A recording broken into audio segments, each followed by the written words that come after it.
Good morning, softball America. It is that time of year.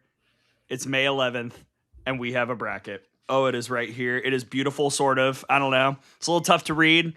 Just ignore it. It's regular bracket philosophies, and we're here to talk about it. Gray Robertson, Tara Henry. We are presented by our friends at GoRout. GoRout. Let's try this again. GoRout, the leaders in coach-to-player communication. I'm so amped. Too much coffee. Built by coaches for coaches, GoRout Diamond ensures that every pitch and play call you send is delivered clearly all season long. Visit www.gorout.com/softball-America. Use discount code SA2026 to save $275 on your GoRout system today. Tara, we have a bracket. How are you? Hello to the chat. What's up? Good morning. I've got my bracket printed out. And I am ready and raring to go for postseason. I can't wait to talk about the bracket. How's my volume here? I've got my good. All right. And then again, good morning in the chat. Should be morning for everybody, unless you're across the pond, which if you are, good afternoon. And if you let us know where you're tuning in from, we will try and get you up on here to let us know where you're tuning in from. And don't forget to like this video. I was back producing Gray and Brady's little bracket packet party, and we had almost 200 live on YouTube. 1,000 views afterwards, but we are not converting into likes. So if you're over there on YouTube, please like this video. Yeah. Like, subscribe, share. Ooh, and let's talk. Oh, we can talk about the steak dinner. Yeah. Brady won steak. He did. Yeah. I should have trusted my gut. Yeah, because you'll recall, Tara, I said for that last spot, if we're going based purely on the numbers, it should be UCLA, but I think it'll be Florida State, and it was UCLA. Mm-hmm. Do better. It's okay. That's still my did pretty remark. darn good. Brady did better, but honestly, everybody, all the bracketologists, we were all kind of along the same lines. Yeah. And we all got the 16, so great. Amazing. Hey, we've got a packed show, by the way, as per usual, yearly tradition. This is where we start rolling. We get a lot of people coming in. I was going to be on the roof today, but everything was wet and closed, and I said no, so I'm in my office, and we're going to chat with a ton of people. Here's the guest list, everyone. JT Gasso from Oklahoma will be here in 10 minutes. Megan Bartlett from Arizona State will be here at 11:30 Eastern. Lauren Camenzind from Nebraska will be here at noon Eastern. Randy Rowling, Georgia, will be here at 12:15 Eastern time. Our girl Tori Tyson is going to be here at 12:45 Eastern. We've got Maggie Maroka from Charleston joining us at 1 Eastern. And Brandon Tlesco, Cal Baptist, at 1:30 Eastern. We close the show with Lonni, Alameda at 1:45. And there might be a couple other people popping in the meantime. Who's to say? You never know who's going to show up on here, you guys. So, again, let us know where you're tuning in from. I see a couple people putting where they're at across the country. So let us please know where you're tuning in from. Yeah, great to have everybody here. Tell your friends. Tell them to pop in. We've got 9 minutes until JT Gasso's here. In the meantime, we will break down the bracket. We'll talk about the regionals. We'll go from left to right. I will say, I felt like last night the show did as well as it could, considering the format change that was given to ESPN 2 days ago. And I think the easiest thing for softball fans will be just ignore the numbers, honestly, and just imagine it like normal. Because I did get a lot of texts last night from people who were just now finding out about this, going, why is Southeastern Louisiana have an 8? And it was just a little confusing, I think, for people who were just plugging in there. But Tara, what do you think overall of the bracket as we got, things delivered by Beth Mowens and Michelle and Amanda and Mendoza and the rest of the gang? To be honest with you, Gray, I think it's a pretty darn good bracket. I know that there's going to be certain fan bases that are going to gripe a little bit, but I think overall there was a method to how they actually went about it. And I don't know if you agree with me. We can get into whether you agree or not. But first glance at it, even the top 8, I thought they did a really nice job. I mean, we pretty much had these top 16 seeds, I think, on our show maybe 2 weeks ago. Yeah. And not a lot changed. It could have changed, but there were some teams that just didn't get it done in their championship tournaments. And so I didn't know where Texas Tech was going to go all the way to 11. I think that's probably the right spot for them. Yep. And I'm surprised that UCLA got the 8. I do know why they got the 8, but I was surprised to see them hosting a super. I do think there's something to having, 6 SEC hosts in top 8 seeds and then having the 2 Big Ten hosts. I think Florida State could have gone there as well, but those 3 losses to Stanford really hurt the Noles from what the committee chair said. Gray, I don't know what your thoughts were on 8 and 9. I know we just started with that at the top of the show, but I think for me, that was the most intriguing, is to see who was going to get those 8 and 9 spots. Yeah, we talked about it on Bracket Packet yesterday. UCLA getting to those 20 top 50 wins felt significant to me, and they did have, they did have more top 10. They had more top 25, and they had more top 50. I mean, it was the raw wins that made me want to keep UCLA there, but I just felt like Florida State would get a conference tournament championship bump. And they did by 1 spot, not the 2 that I think all of us were anticipating. But yeah, I mean, I get the confusion. I think honestly, the biggest thing for me as well was I really thought head-to-head would come into play if the tournament evened out with the wins that UCLA had, and it apparently did not, which is interesting because I have to imagine head-to-head is a pretty big reason for why Florida is ahead of Tennessee, when Tennessee had a lot of the same stuff that we're talking about, comparing, with Florida State and UCLA over Florida on their end. So that was intriguing to me. But yeah, I mean, I thought the 8-9, I mean, that was the thing I was most curious about, because I have felt for a month that we knew who 7 of the 8 hosts were in the top 8, and the top 16 felt solidified, minus one cockamamie crazy conspiracy theory that I had for about 30 minutes yesterday, where Virginia Tech was in and Oregon or LSU was out. But I abandoned that. And yeah, that's where we got. I think the 1s and 2s are really good. I have a couple questions about the 3s. And I felt like there was, in some cases, a lack of creativity with where 3s and 4s were sent. A lot of teams are going back where they always go. Not Boston U. Boston U is not going back to Norman, and we can celebrate that. Congratulations. Now you're going to Lubbock. Is this because of Tuscaloosa, Gray? No, I thought that Georgia Tech was in Gainesville last year. USC Upstate has made the postseason 7 times and been to Tuscaloosa 5 of them. Like, it's a common trend. Fullerton always goes to Los Angeles. Fullerton is always in LA. It's the busing and the 400 miles. I know they tried to not. They said there was going to seed 1 through 32 and to go to, strength of a team. But if you look at the bracket, I mean, I understand how we get there. I wish that's just not how we had to do it. Like, I look elsewhere at, we're going to talk to Tori Tyson a little bit about going to play in the Durham Regional again. Yep. Congratulations to Howard on making the postseason. You're going right back where you always been. There's just a lot of that sprinkled around through the bracket. Sosa in the chat talking about UCF and FSU. Mm-hmm. Here we are again. And that's where UCF is the 2.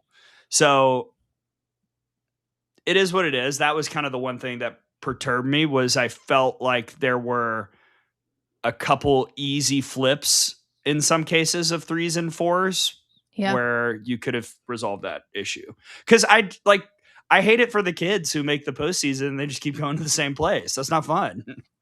Yeah, it's not fun, but it's also great to make the postseason. So I see it in both ways. I mean, sure, I'm not saying be mad about making the tournament, but I'm sure Upstate would love to see other places besides Tuscaloosa. Yeah, but I get it. It's not an easy task putting No, all it's not. those teams into a board. So I don't envy the committee, and I think in general, I'm okay with this bracket as I was last year.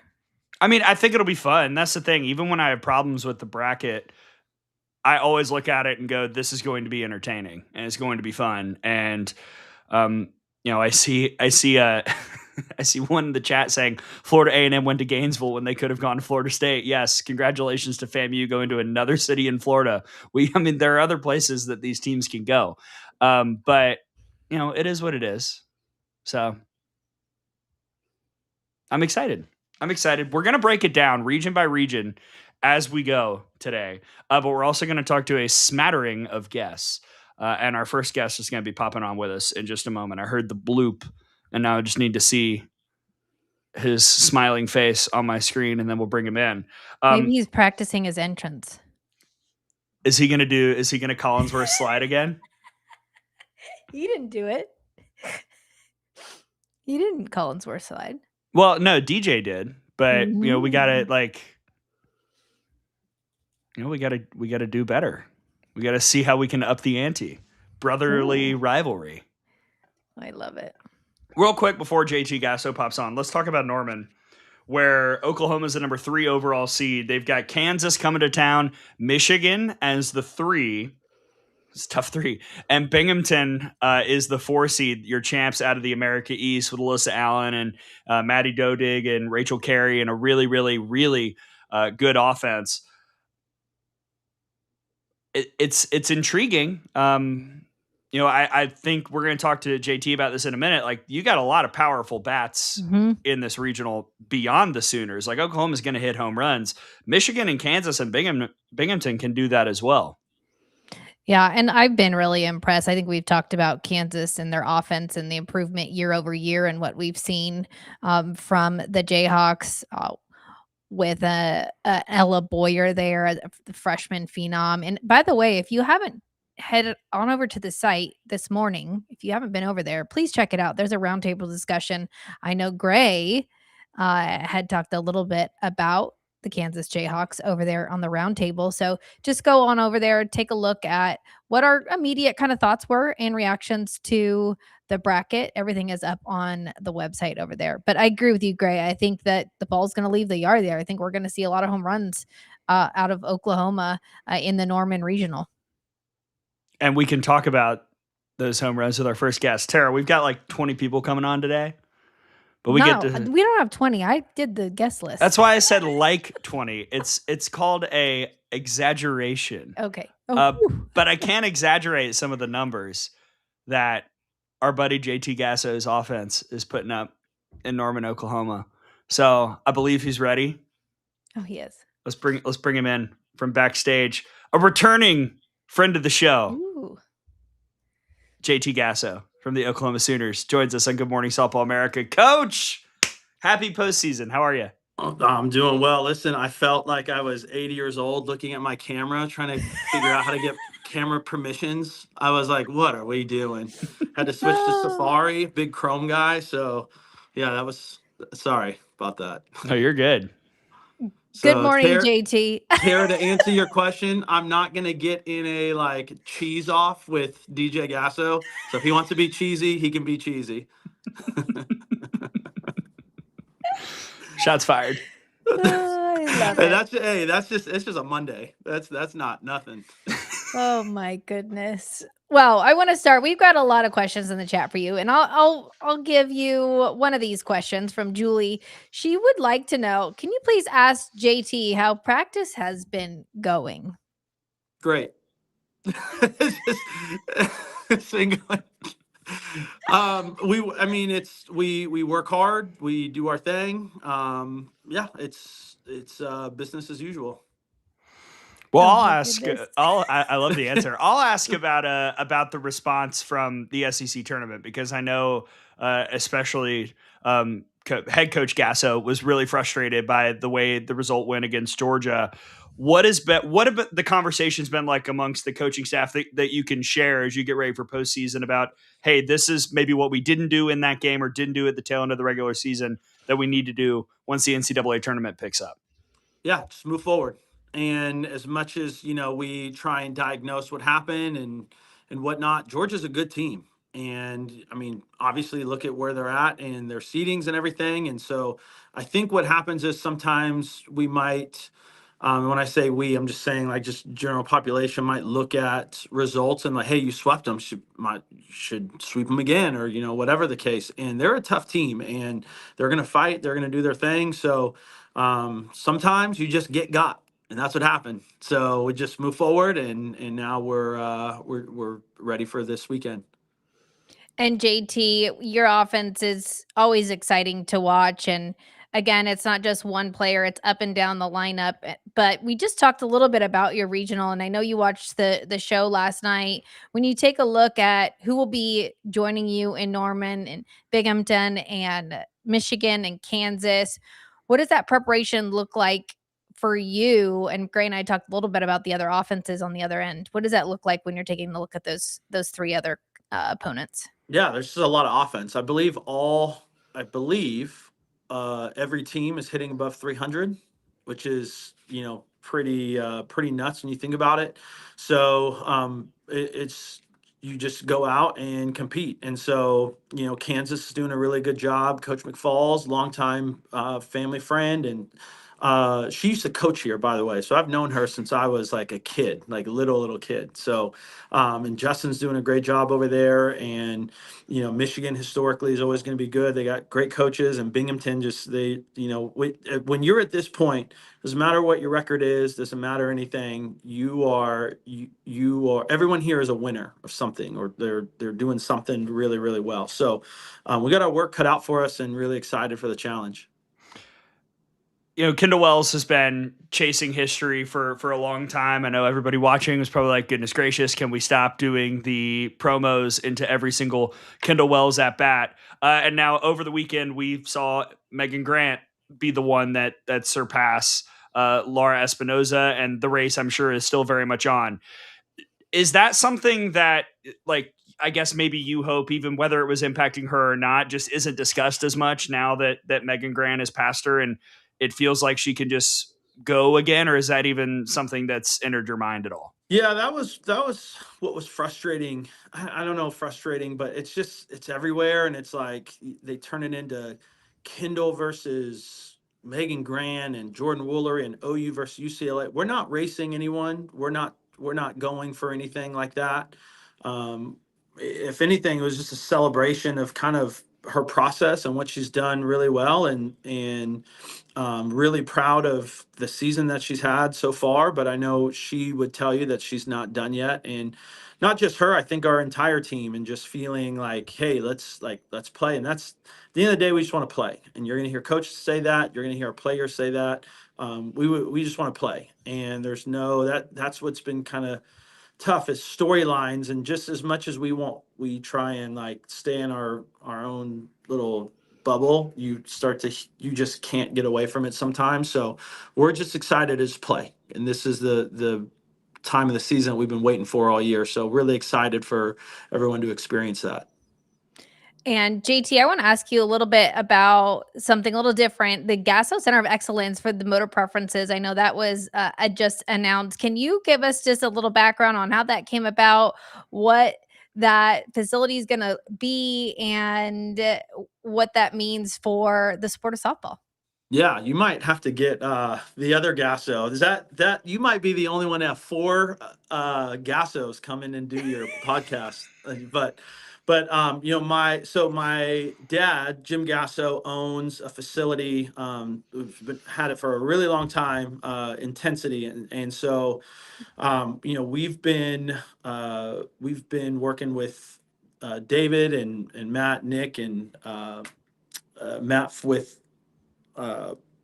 motor preferences for a while now. And so we've just been really kind of applying it into softball and to our own thing. And you're seeing it spread across the country. You're seeing more tape everywhere. The easiest way to see who's using it is who has the tape on their chest protector and whatnot. But I think what you're going to see is a facility that is designed and made for individual athletes, and not just come here and learn like how to do this, but we're the first facility that's going to like just get it right on every single stage. So you're going to see a lot more clinics going through there, camps going through there, and I'm really excited to just kind of see how this blossoms. So it's a really good partnership for everyone.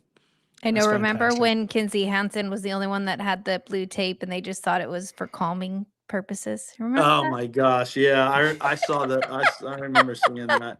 Well, okay, so what's crazy is, it's one of those things where you put tape on and you just don't like it, just kind of like goes like you don't have to think about it.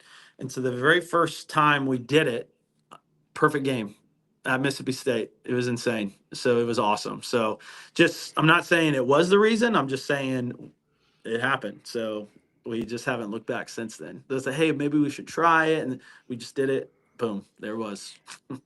Before Gray asks one more question, can you give just a really short explanation between the blue and the red tape, or just say just general? I know you're not going to give it all the way, but just like a Well, they're general. not my secrets. You know what I mean? They're There you not. go. It's not my thing to. But I just know it's a neurological effect between breathe in preferences versus breathe out preferences, and it just affects the brain a little bit different. And so, yeah, I'm always a fan of when you have things that you don't have to think about. Those are the best ones because you don't have to think about it. You just can do it, and they're in the background. You can just play. So, yeah, it's whether or not people believe in it or don't believe. It's not something that is like, oh, this is gonna. It's just something that you can put in the background and just could be a nice little tool for players. Mm-hmm.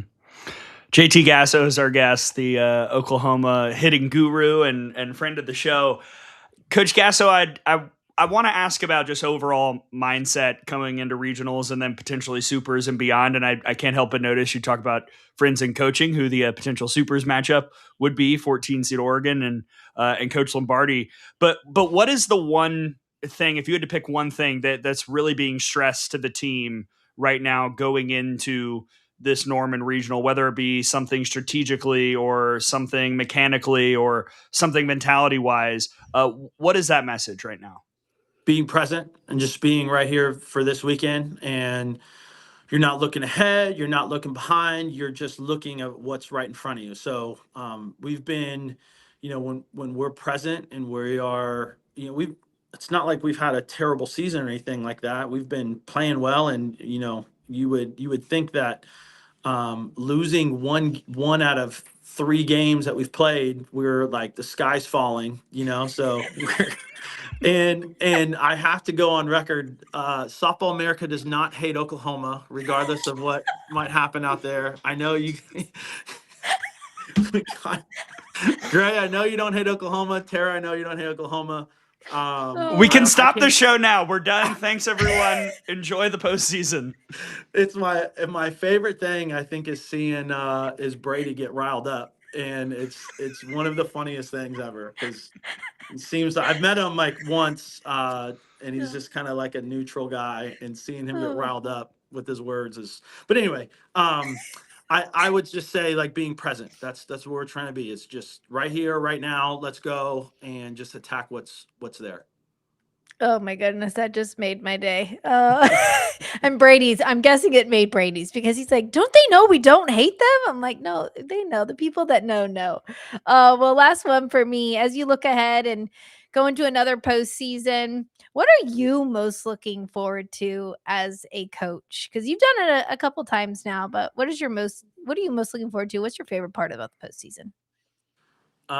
Well, so this year is a little bit different because we have finals. We're going to be in the middle. I know player will be done by the weekend and all that stuff, but usually finals are happening during conference tournament. So just the calendar was kind of wonky this year, but But what I'm excited for is like all the things that go on, all the habits, all the practices, everything that is kind of geared towards postseason, are really fun. Like just having the meal, having the being at the field and kind of like connecting. Almost it's like it's the fall again. You're around the field all the time and whatnot. So it's once classes are over and finals are over, we can just like go. We can just do softball and do our thing like that. So I'm really excited for this weekend and the preparation and everything that goes into being ready for it. So I was going to ask, is there something in your coaching brain that you really love about preparing for 3 teams with the stakes like that? Because I know for me, like watching film and postseason is so fun because I know like that every pitch means everything. It could mean, the beginning of a great run or the end of your season. Is there something that you really, really enjoy about getting to prep for so many good teams with the stakes like that? yeah. So the hardest weekends to prep for are, and I'll go in order. It's probably like World Series because you just have 18. You have to have something on 8 teams, and the 4 that are going to be on your side, and and then you have other 4 that you might have to get ready for. But that regionals, just because you have 3 teams, you got to have everything ready. And then Mary Nutter is a nightmare to prepare for. that's because it's like, hey, you got a 11 a.m. or a 9 a.m. and you play at 5 or sit, and you're doing all this stuff. But with regionals specifically, I know that you have to know how teams prepare like just for the offensive side. You got to know how teams prepare their pitching staffs and how they're going to throw you, and just you got to be ready for anything and everything. So I really enjoy kind of digging into that and breaking that down from team to team. And it's not like we have super secret information or anything like that. I think we just, as a coaching staff, pride ourselves in just kind of working hard and not spending a ton of hours and taking away from family and whatnot, but just really getting creative in our game planning and what that's going to look like.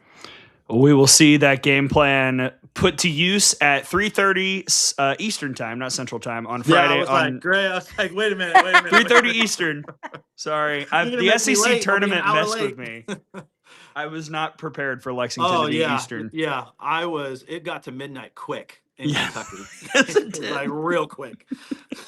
OU Binghamton, 3:30 Eastern on Friday on SEC Network. JT Gasso, our first of excellent guest list here on Good Morning Softball America. Best of luck in the postseason, JT. We'll see you down the road. Thank you, guys. Thanks so much, JT. Awesome. Amazing. And you know what? He put the rumors to bed. I love it. He's so great. If you don't think I'm immediately once we're done here, immediately screen recording that and putting it on socials, you got another thing coming. Thank you, James. Super chat. All right. How about from a super chat to a super Saturday? Man, the dream of teams everywhere was to go to OKC and win a championship. One team's already done that this year. It went to OKC. They won a title. That would be the Arizona State Sun Devils.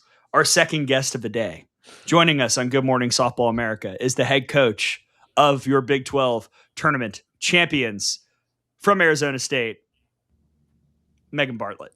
Coach, welcome in. Hello. Thank you. Oh my gosh, thrilled to be here. Certainly. What a wonderful.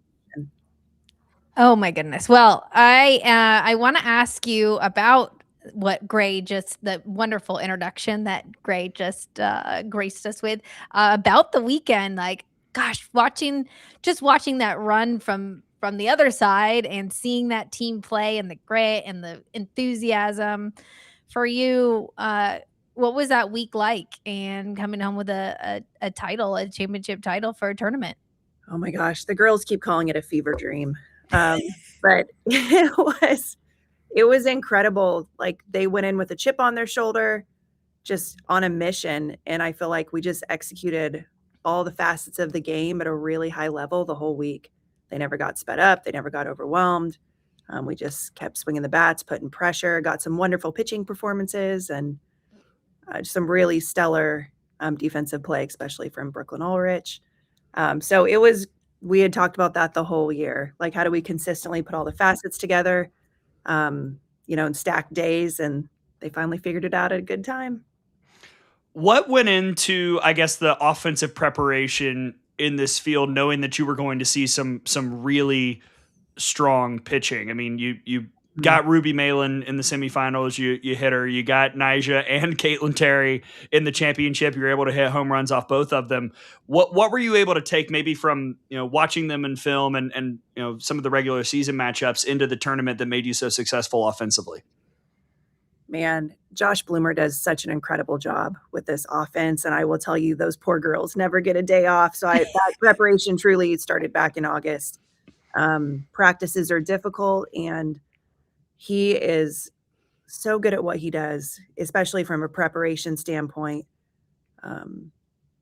Because, man, those kids hit to task, and they understand how to match planes and kind of position their bodies differently depending on the matchup and what we're trying to attack on any given day. And that's certainly how he trains them. So they don't get overwhelmed, because if you get overwhelmed, it's going to be in practice here to start.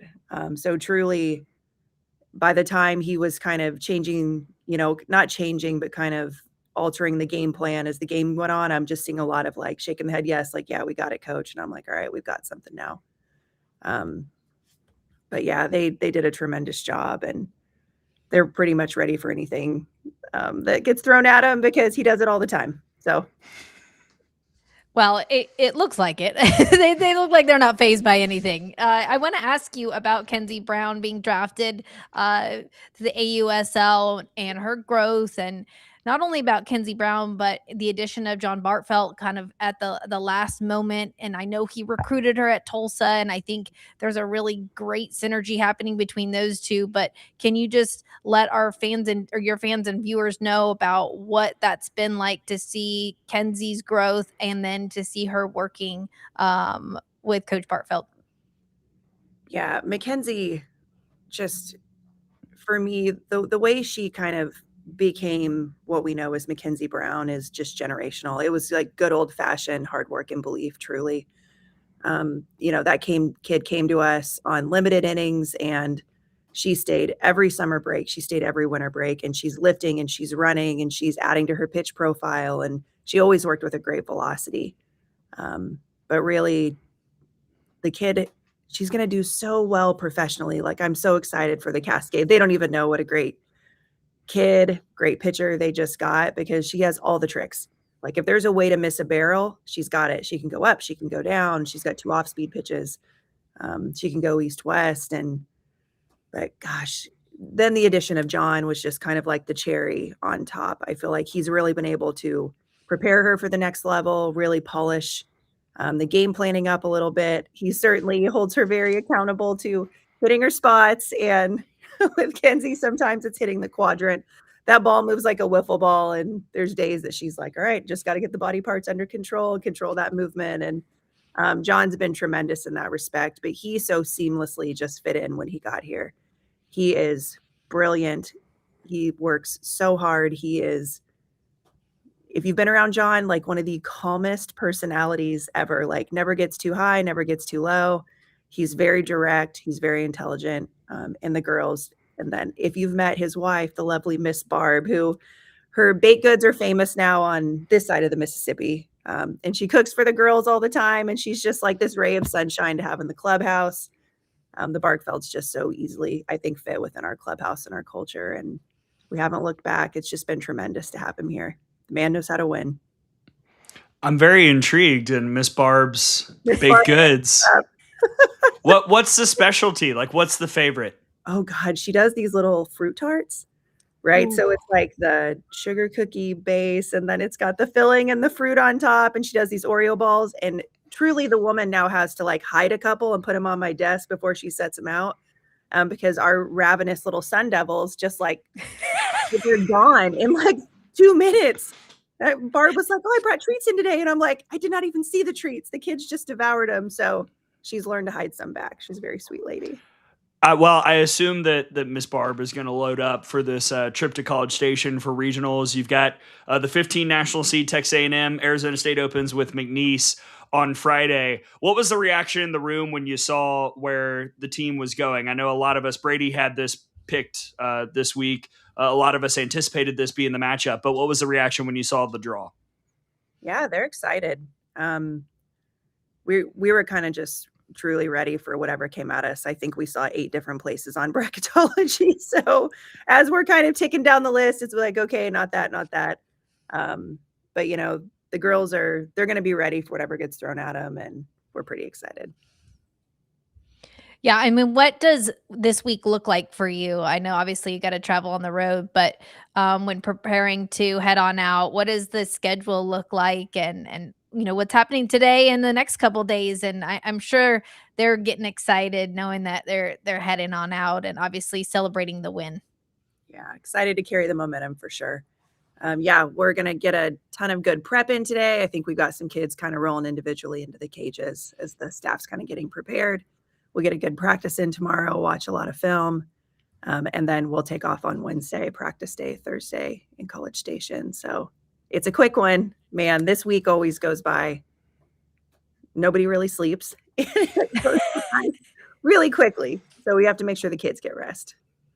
I love that. Well, this is going to be a very, very fun regional. I'll guess I'll ask one more before we let you go. You talked about, you know, the growth of Kinsey throughout her career and how good she's going to be as a professional and, you know, the way that she's improved throughout her time at Arizona State. What about the rest of the pitching staff? Because, you know, we saw some of the other arms pitch well in the Big 12 tournament, get some big innings.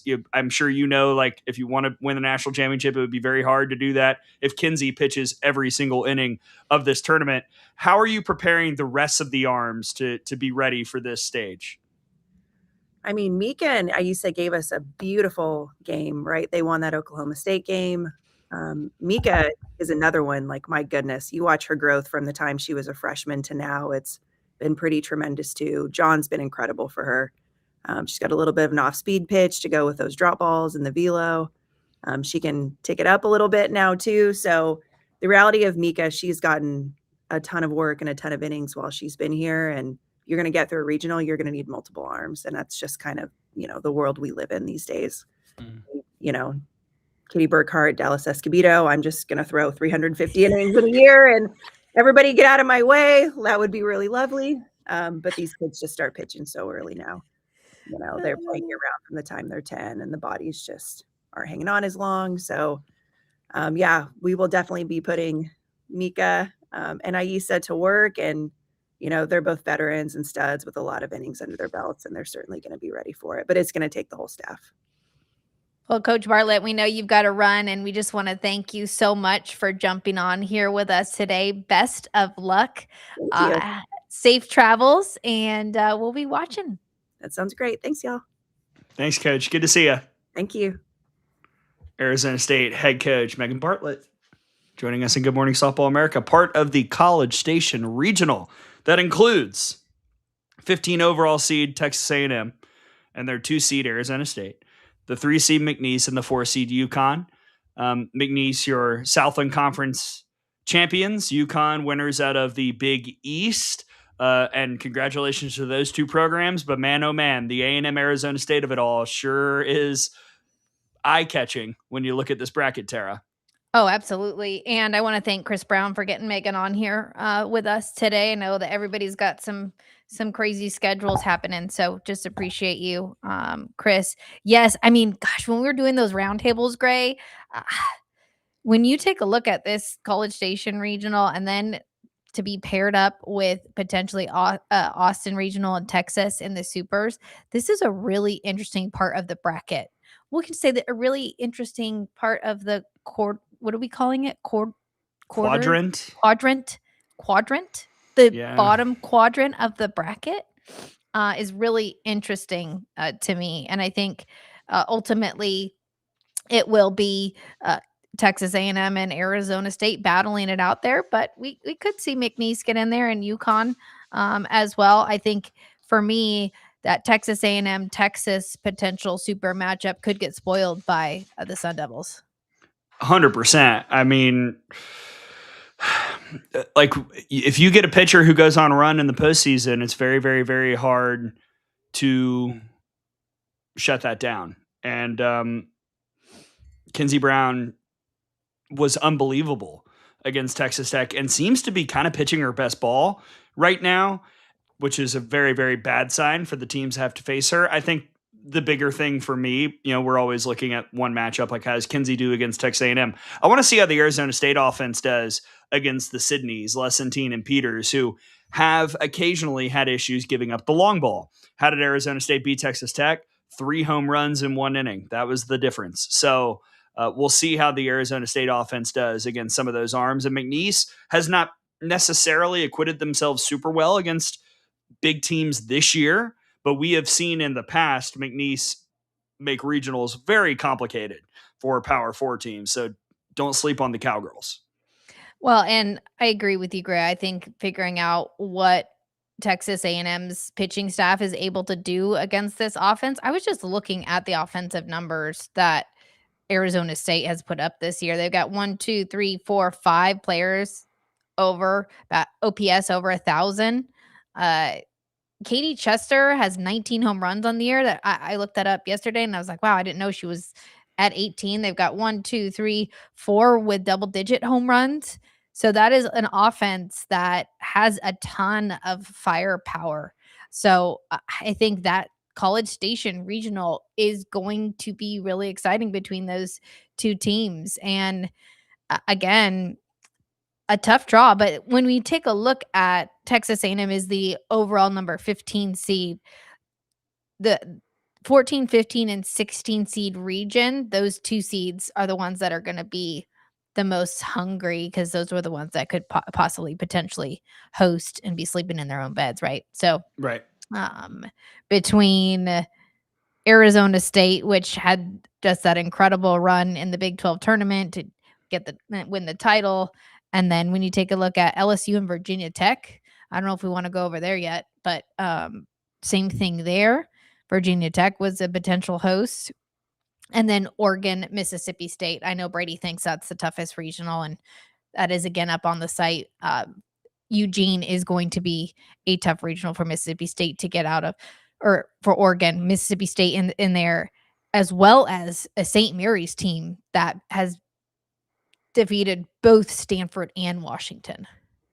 Yeah, Washington twice. Yes. Yeah, so by the way, we've added a guest. Katie Stewart is now joining us at 12:30 Eastern, 11:30 Central.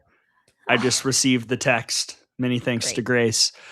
So I'm trying to make sure we talk about each regional while also avoiding the ones where we have guests, because we'll use that time to discuss those teams there. So the natural pairing with A&M would be Texas, but we'll wait until Katie Stewart's here. Instead, I want to dive into the regional that you were just talking about, which is Eugene. 14 overall seed Oregon. They get Mississippi State, St. Mary's, and Idaho State. As Brady has detailed, as you just talked about, this is a very tricky regional with some good arms, and Oregon has been at times a little hit and miss.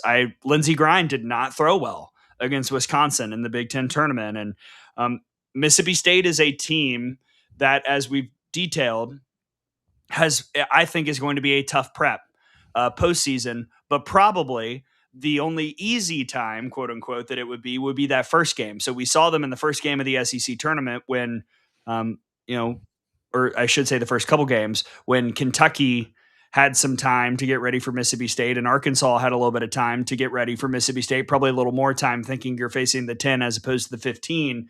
We saw the offense really struggle, and we saw the pitching staff give up some home runs. I'm interested to see how Oregon and St. Mary's, after that first game, are able to do very quickly, having to turn and get ready for Alyssa Faircloth, your SEC Newcomer of the Year, and Peja Gould, your AUSL draftee. This is a 1-2 punch that I very much believe in. And if they throw well, even though the Mississippi State offense has struggled mightily in the last 2.5 weeks, they won't need maybe more than 3 or 4 runs to win a game. And I think they can certainly pull that off. So this feels upsetty to me. Yeah, I agree with you. And Idaho State and Oregon played earlier in the year and I believe went into extras. So again, you've got to get past that first game. And you heard JT talk about prepping for 3 different teams. It's different having to prep for one team than it is for having to prep for 3 other teams. And then teams that have multiple pitchers that can throw on any given day is also difficult as well. So again, this Eugene regional, if I was taking a look at all 16, I agree with you, Gray. I think there's a potential for this to be very difficult for Oregon to get out of. All right, I'm thinking about, where do you want to go? Let's go top left. Do you want to talk about Tuscaloosa for a minute? Sure. Okay, we got a little bit of time before do you Lauren wanna go- Camenzind joins us.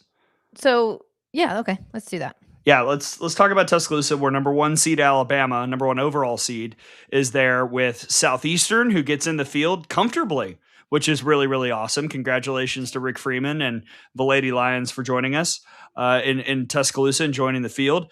Belmont is the 3 seed with Maya Johnson, nation's best ERA and the strikeout leader in the country. And as we talked about earlier, USC Upstate is back in Tuscaloosa again, winners of the Big South, really on a tear. Talia Thomas has been, I think she's hit 9 of her last 14 coming into the NCAA tournament. So she's been outstanding. Maddie Jurup has been fantastic in the circle. So this is going to be a really, really fun regional. It's certainly tricky for the number 1 overall seed Alabama, but it's I think going to be really, really exciting. It'll be interesting to see the clash of styles, right? Because Belmont and Maya Johnson are about to play a Southeastern team on Friday that causes havoc and puts the ball in play and is trying everything to stress you out. That's going to be fascinating to watch how that chess match goes in Tuscaloosa.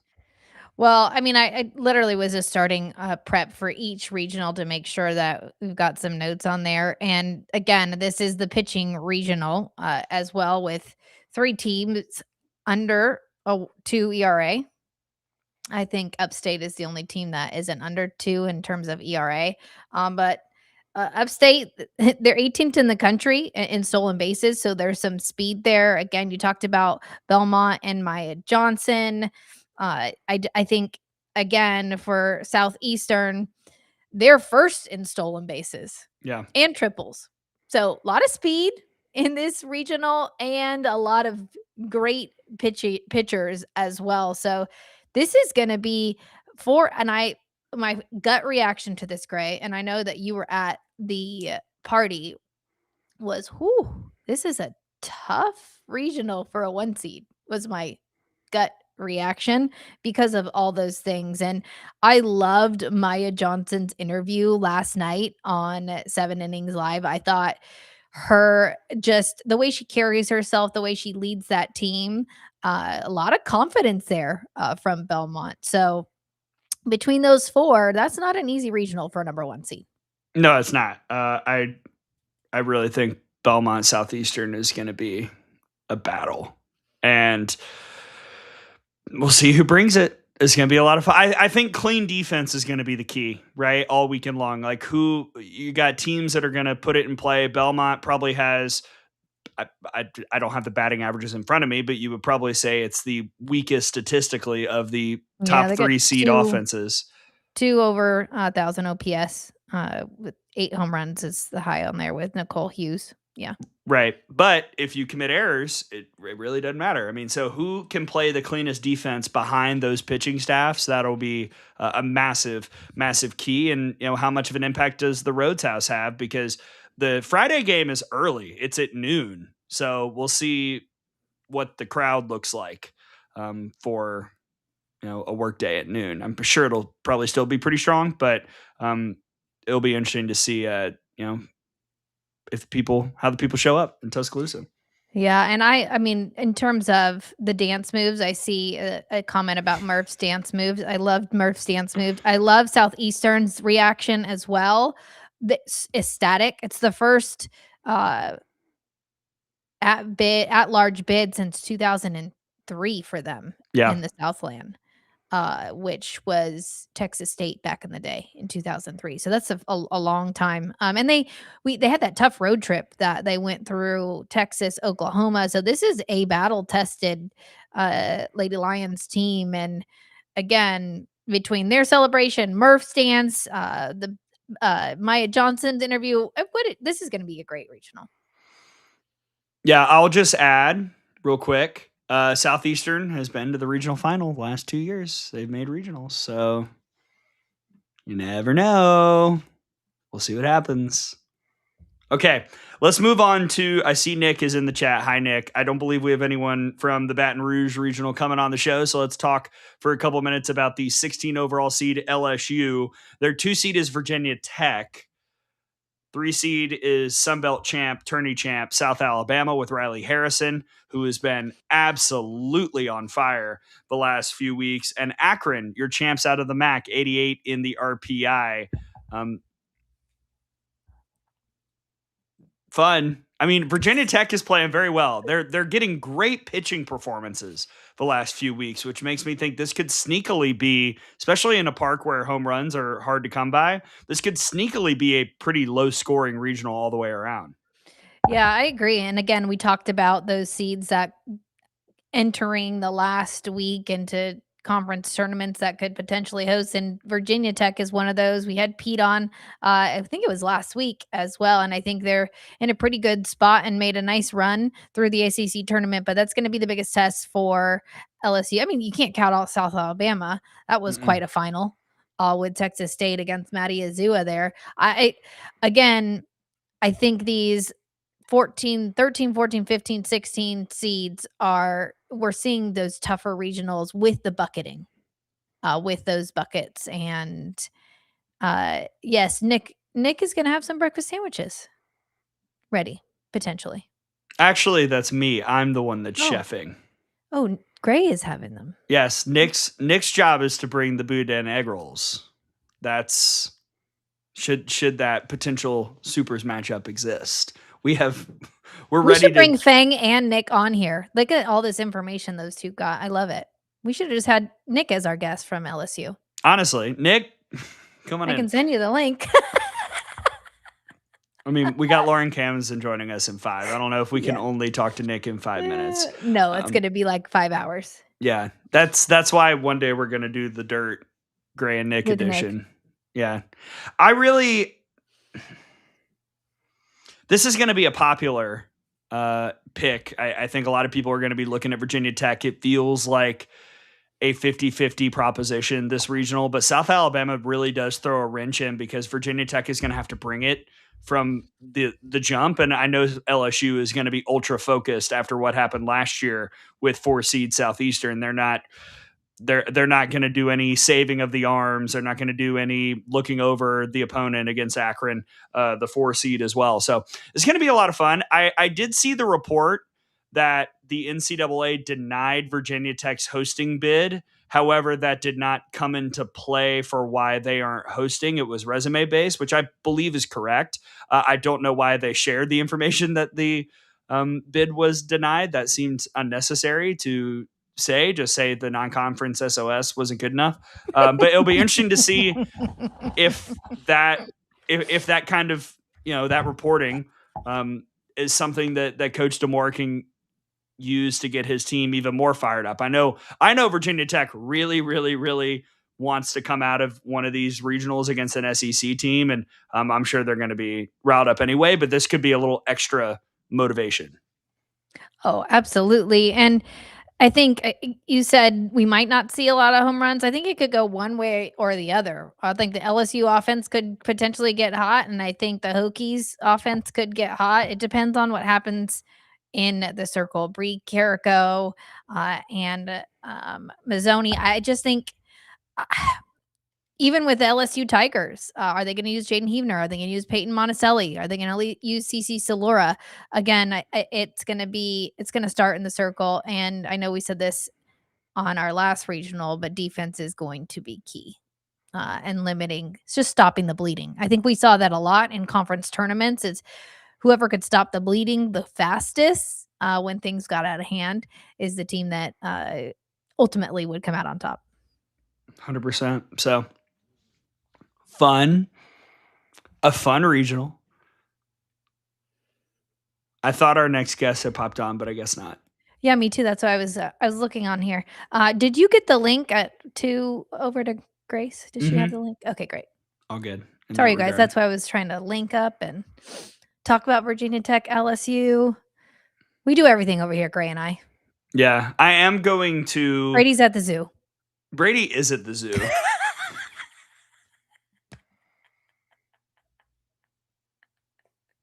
Oh my gosh. Why is Brady at the zoo? Okay. I don't know. He needs a break, to be honest. Look at all that stuff that's on the site. Let him be at the zoo. True. All right. I am. Oh, Golfing Librarian's asking why Virginia Tech's bid got denied. It was mainly hotel oriented. There weren't enough. Yeah, there weren't enough hotels available within a certain radius. Report. Can you send it over, or yes, somebody put it in I'll the send chat? it to you. Can you guys put it in the chat? Is it readily available? I saw a lot of reporters. Fang, I might have Fang do this. Can you put it in the chat if you have it? Yeah, because it's graduation this weekend, and there just weren't enough hotels. Mm-hmm. But that's not why they didn't host, according to the chairwoman. But I don't know why we mentioned it. Yeah. Just seems like an unnecessary wrinkle to throw into your explanation about where a team is. All right. Here we go. Moving along. Let's talk about Fayetteville, Okay. where we've got the 5 overall seed Arkansas with 2 seed Washington, 3 seed South Florida, and 4 seed Fordham. What was your immediate reaction here, Tara? Because we've discussed for a long time, Arkansas looking to get over the hump. They're trying to get to OKC. They've been oh so close so many times. What do you think of this path? As you know, Washington hasn't been playing the best ball as of right now, but that's a team that knows how to win and knows how to get through a tournament. So to me, I'm like, ooh, we'll see what Washington team shows up. But South Florida to me is the team with Ann Long in the circle who can limit opposing offenses. I think she's going to have a big challenge, going to be a big challenge for the Razorbacks. But if you're looking at it, out of all the other paths, it's not as difficult as I think in years past. And then again, potential matchup super with Duke. I just don't think Duke has been able to pitch as well in the circle, and they've got a ton of offense. But I think Arkansas's pitching staff can hold down that offense if need be, and got enough firepower as well. Yeah, Washington hasn't played well lately. So I believe 6-12 since the start of April. However, I do, grow concerned that a lineup like that can catch fire, especially with Morgan Reimer in the circle. We saw a couple years ago, last year, Oklahoma State hadn't played well, and they had Arkansas on the ropes. In regionals. It took a great comeback by the Razorbacks to walk it off and get to the winner's bracket game. So South Florida with Ann Long, as you talked about, and Fordham coming in your A10 champs. It'll be interesting to see how Arkansas bounces back from kind of the punch in the face they got in the SEC tournament. Robin Herron was cruising, and then all of a sudden she wasn't. And we're still, I think, seeing the offense try and get their footing with a different Dakota Kennedy back in the lineup. And, to your earlier point about a lot of the teams, clean defense from Arkansas is crucial, because when Arkansas doesn't play clean defense, that's typically kind of when their games spiral. If they play the good defense that they do more often than not, they typically are able to hold on to, control of what's happening. So I don't know. I'm not going to predict Arkansas to lose this regional, but I think there's some trickiness here. Yeah, I agree with you. I'm right on the same page as you. I don't think it's, impossible to get out of there. I think there's going to be some challenges, but if you're looking at a path, I think it's a pretty good one for the Razorbacks to get to OKC. Tara, I did some math last night. I did some math. I decided, you know what? Let's average out our the RPIs and see where the drama might lie. You know, where are we allocating a ton of talent? Where are all the good teams gone? And it seems like a lot of them are in Lincoln, Nebraska. Let me tell you, because Nebraska, the number 4 overall seed, gets Louisville and Grand Canyon, and shout out to South Dakota, who went on a remarkable run to win the Summit League and get to the NCAA tournament. But this regional is absolutely stacked, and it includes the Big Ten tournament champs and the Big Ten regular season champs. I'm holding up 2 fingers, but it's the same team that did that. That would be the Nebraska Cornhuskers. And joining us now is one of the young ladies who made that run happen. Live from Lincoln, Lauren Camenzind joins the show. Hi, Lauren. Congratulations on a great run. Thank you. It's been a lot of fun so far. Well, Lauren, I want to ask you about this team. I think anybody that is a college softball fan or a softball fan or a Nebraska fan in general has noticed that there's just something different about this team. Can you describe what it's like to be in sort of the moment and on this journey with this group of women and staff?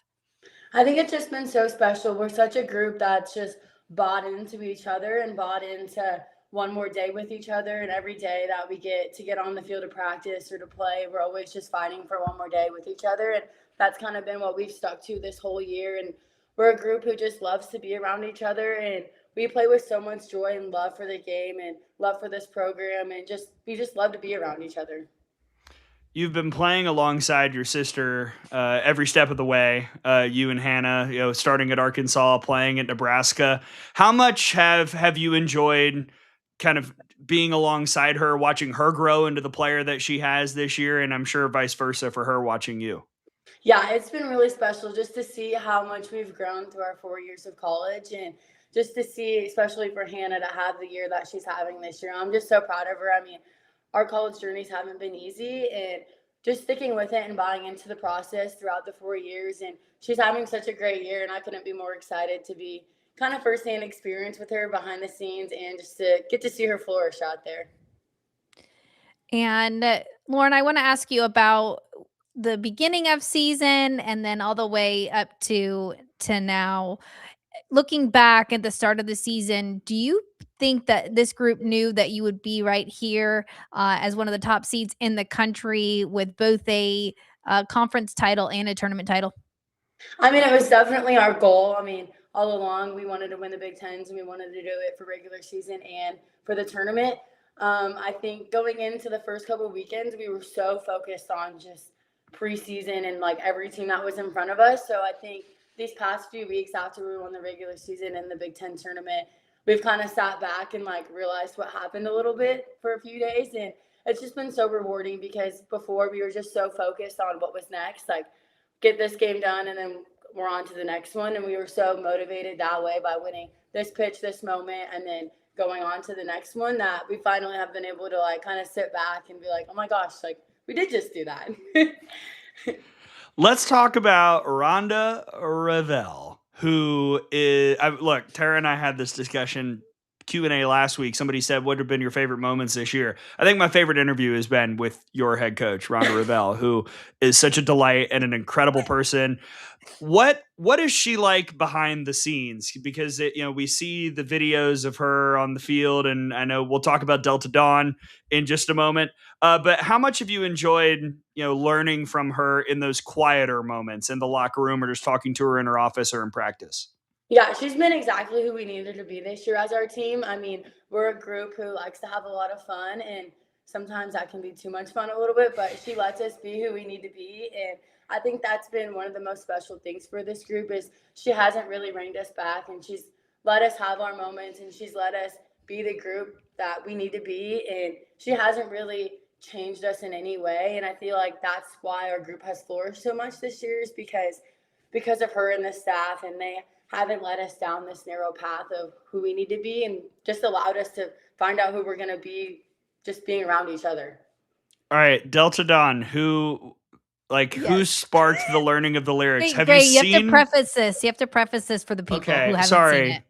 Check out the video on Twitter. Ronda Ravel's favorite song is Delta Dawn, and the whole team sang it after they won the Big Ten tournament. A song I learned on the show Friends when Monica sings it at karaoke. Where did y'all, did you have a team-wide, okay, everyone, here are the lyrics, let's learn it situation?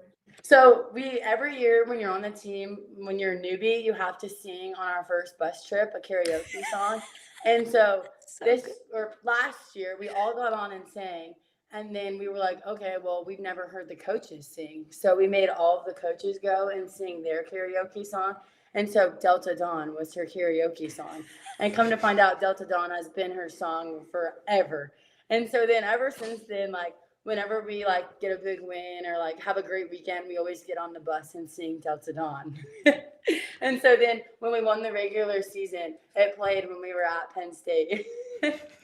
And then we asked at the Big Ten tournament if they could play it after we won it, and then they played it again. So we've all just kind of caught on since karaoke. I love it. Well, and it seems like everybody knows the words. Yes. Yeah. We have a few who don't know the entire song, but the main chorus, all 23, 24 of us know it. Wait, so what was your song? Mine was Journey, Don't Stop Believing. I love it. Yeah. Reliable. I know. I think that's my favorite karaoke song too. I know. It's it's a go-to. Everybody knows it. It's so easy. Well, I want to ask about what this week looks like for you and those preparations, and what's the vibe like with the team? I know we talked about celebrating and being kind of loose and fun, but what's the mission this week, and what does this week look like for you? Yeah, I think first for us is just focusing on South Dakota first and making sure that we're as ready as we can be for game one, and then going from there. I mean, it's postseason, anything can happen. So just making sure that we're ready for our first game and then going from there. Yeah, I'm obsessed with this regional. You heard me preface it right before I brought you on. You got a lot of really, really good teams, and I'm sure an atmosphere that's going to be incredible. We've seen attendance records at Nebraska get smashed, whether it be on your home field or traveling around the state. How much have you and your teammates appreciated the fan support, the local support in Lincoln? People that watch Nebraska know your fans travel for volleyball, for football, that sellouts have been incredible in all these sports. How awesome has it been to see that translate to softball this year? It's been so awesome. I mean, we saw it with volleyball, and then it's kind of just taken over from there. So I think especially the past few weeks when we had senior day and it was a sellout and we set the record. I mean, on senior day, we were all standing on the field and we just had a moment to kind of take it all in. We were this is just crazy, to see how far it's come even in just a year. And Husker Nation, truly, there's really no place like it. Even in Maryland, there were so many Nebraska fans there for the Big Ten tournament, and there's nothing like playing in front of your home crowd. And Lauren, last one for me. I want to ask you about what it's like to play behind both Jordy Ball Fromm and Alexis Jensen, the freshman in the circle. For those of you that haven't been able to watch the Huskers this season, just an incredible 1-2 punch. But what's that like to play with both of them? They're both super special. I mean, I think what we talk about a lot is the confidence they give off in the circle and how much that bleeds into the rest of the team. Both of them carry themselves incredibly well in this circle. And so when you have pitchers who go out there and are able to carry themselves that way, I think it just bleeds into the rest of us in the infield and in the dugout that they're so confident in the circle that how can we not be confident in them? Makes sense to me. I would be confident behind Alexis Jensen and Jordy Fromm. Seems like a absolute 100% full go there, as is the entire Lincoln Regional. This is going to be a blast. Congratulations on all the hardware this year. I know you're gunning for more, and I can't wait to see what the run looks like. Lauren, thanks for joining us. Thanks so much, guys. Thanks for having me. Absolutely. Lauren Camenzind from Nebraska. Oh, there's something so special about that team right now. Just so fun to watch. And you can tell they love playing with one another. And that's our third Cornhusker we've had. We had Hannah Core. Yeah. Oh, way back when. I think she started off the season with us. I think we had her right before Clearwater. With Tegan Kavan, right? Those two. Anyways. And Ronda Ravel. And now Lauren Camund. There's just something really special about that group. I did talk to Coach Ravel at Clearwater, and she kind of alluded to that. Like, there's something really special about this group, and it's also a kind of mismatch of transfers as well. And it's hard to get a group together that are coming from all different places, but you can tell that that culture is a huge piece to being a part of Nebraska softball. And the Camenzind twins came over from Arkansas. Yep. And Hannah Core, Jordy Ball from Oklahoma. I just think that there's something special about that Nebraska team. Fun fact, Lauren doesn't know this, but there were about 3 occasions one year when Alabama was at Arkansas where the our crew, the support staff, went to lunch, and the Camenzinds were there every time. Really? We would walk in and see them and be like, oh, great. They're here too. Like, it was really wild. The barbecue place, whatever. But it was like a running joke for a full year that everywhere we went in Fayetteville, the Camenzinds were probably eating there. Anyway, that regional is no cakewalk. You got Louisville as your 2. Grand Canyon, 27 in the RPI, is the 3 at the number 4 national seed. Okay. And then your 4 seed is South Dakota. But what I love about this regional is you've got a Louisville team and a GCU team who know how to stay in the fight. What GCU did against Nevada, the comeback, unbelievable. Louisville has 21 come from behind 20, wins. Yes. From behind wins. Like, let's go. You might be up 3-0 after. Did you watch the Nevada GCU final? No, I was driving 6.5 hours, but I was tracking. First of all, heartbreaker for Nevada. Yeah. And when you're down to, but this shows you when you got 1 out left, you're still in the game. And like you said, Gray, I think when you've got a group of teams that know how to fight, and Louisville, we've talked about Louisville all year long, and Chelsea Mack at the top of the lineup there with a ton of speed. We had Madison Pickens on here on the show. I just think that's going to be really fun. If I was going to go somewhere, I would go there. Ooh. Well, they haven't announced the TV crew, but they're getting a good one. So no, I'm just saying I would go. Like, if I'm going to be in studio. Oh no, if and I wanted to go somewhere, I would go there. And I'm saying ESPN acknowledges that and is sending a very good TV crew to Lincoln. Yeah, that is going to be. I didn't know that.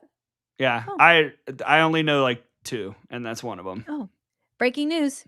Not breaking. I didn't say who it was. I just said you're probably getting a lot of linear games up in Lincoln this weekend. Yeah, as they should. That's going to be a really exciting regional. And this is the regional where I could see a world where you get multiple games where somebody goes up like 3-0 through 2.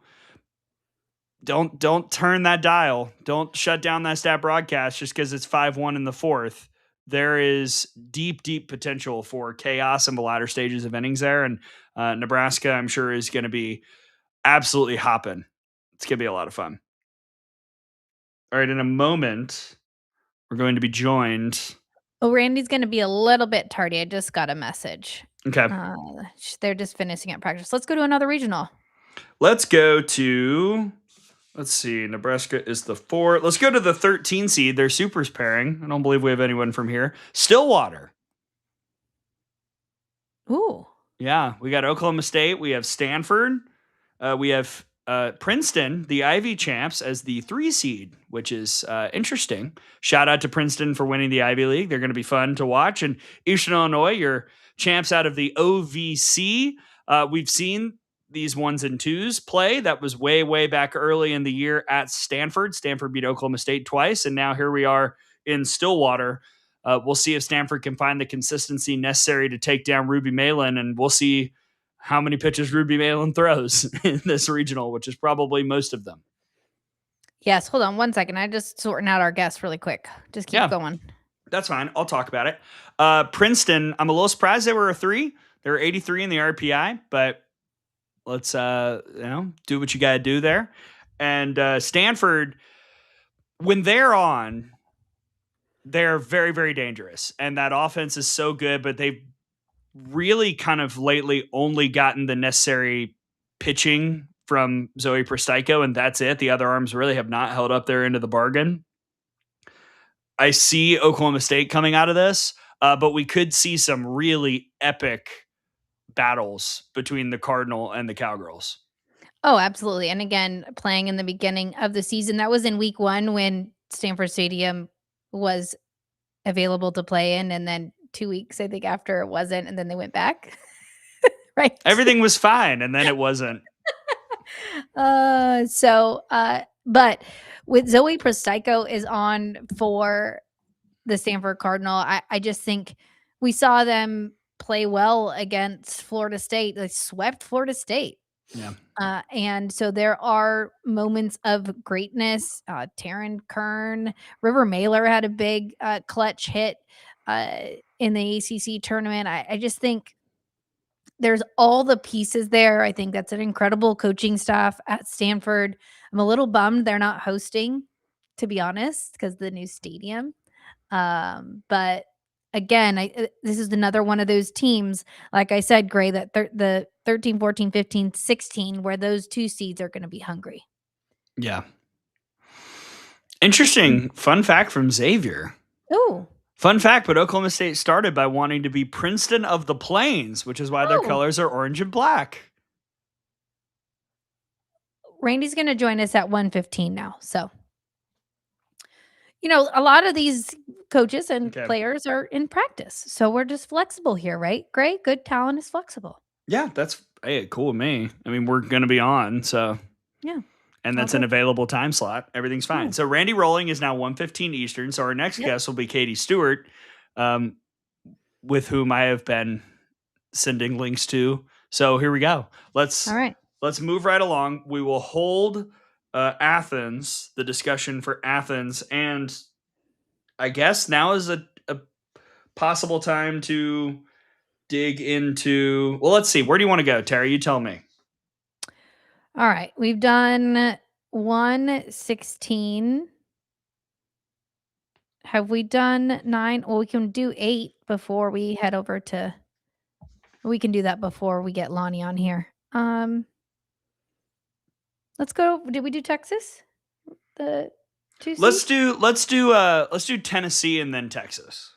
Okay. I love how you just asked me where I wanted to go and then you just decided. Well, because we've got I'm trying to balance it a little bit. I don't want to talk about Texas for 11 minutes and then talk to Katie Stewart, know? I'm trying to find a little balance there.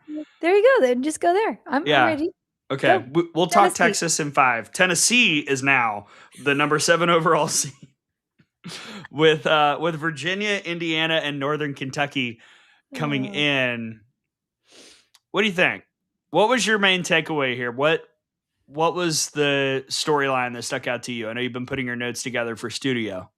I think Indiana, what Stanton has been able to do at Indiana, there's a lot of offense there. I think that's going to be interesting to see how they go up against Tennessee's pitching staff. And Virginia, up and down. We've seen some greatness in the Hoos, but then we've also seen them kind of slip up a little bit. So I think this could be an interesting, Knoxville could be more interesting than it looks on paper. And with Tennessee, Northern Kentucky, Indiana, Virginia, I mean, that's 3 Power 4 programs in one regional. Yeah, I know you don't agree because of that big sigh. Go ahead. Well, I just don't know who's got I just think Tennessee is going to be able to do what they do, which is utilize the pitching staff to shut down the offense or the opposing offenses, and the Lady Vols offense will find it. I don't see an arm here that can hold down Tennessee the entire time, like we've seen some successful arms be able to do. That being said, when Virginia's at their best, they're very, very competitive. They weren't ultra competitive with Tennessee when they went to Knoxville 2 years ago. As we look at another rekindling of a common regional matchup, Indiana was pretty recently in Knoxville as well. And shout out to Northern Kentucky, by the way, your Horizon League champs, who had to shut down my girl Aglaya Rudd and Robert Morris to get to the NCAA tournament. But I think, honestly, a lot of it depends on Tennessee's mindset. They looked really tight against Ole Miss. They've looked really tight down the stretch. And can they loosen up, or will they still kind of be a little on edge is a big question to me. Well, and I think that starts with Carlin Pickens. When Carlin's on and has that energy, I think that that team feels it. And again, the ability of both Sage Marjetko and Aaron Newer in the circle, that's like an embarrassment of riches. So making sure that the pitching staff is on and able to perform is one thing. But again, we've always talked about the offense, like who's going to step up, is it going to be one of the Leach sisters that gets it done? Is it an Ella Dodge? I think that regional is really, really interesting. And there's some questions in the chat about broadcast when that's going to be announced. And it looks like tonight or tomorrow. I feel like we usually get it Tuesday morning. Yeah. Well, it's from Amanda. So yeah. She's saying tonight or tomorrow morning. I'm trying to remember when that email comes out, but yeah, shout out to Amanda, by the way, and the gang for doing a great job on the show last night. Happy belated birthday to Amanda. Her birthday was to yesterday Amanda. during the selection show. Looking all beautiful in her pink suit. I voted for the pink on Instagram. Gosh. Did you? Well, no, I didn't. But she looked beautiful in it. I like the black and the red, but she looks good in anything. She could wear whatever she wants. That's true. How cool that she was just like pants. chilling with Laura Rutledge on her birthday and then doing the selection show. I know. Happy birthday, Amanda. We love you. We love you, Amanda. Everybody say happy birthday to her. It was yesterday, but you can still say it today. Yeah. Selection show and Mother's Day birthday. Awesome. Yeah, and it was my nephew's birthday. Oh. Yesterday was a great day. We were really killing it. All the things. Mm-hmm.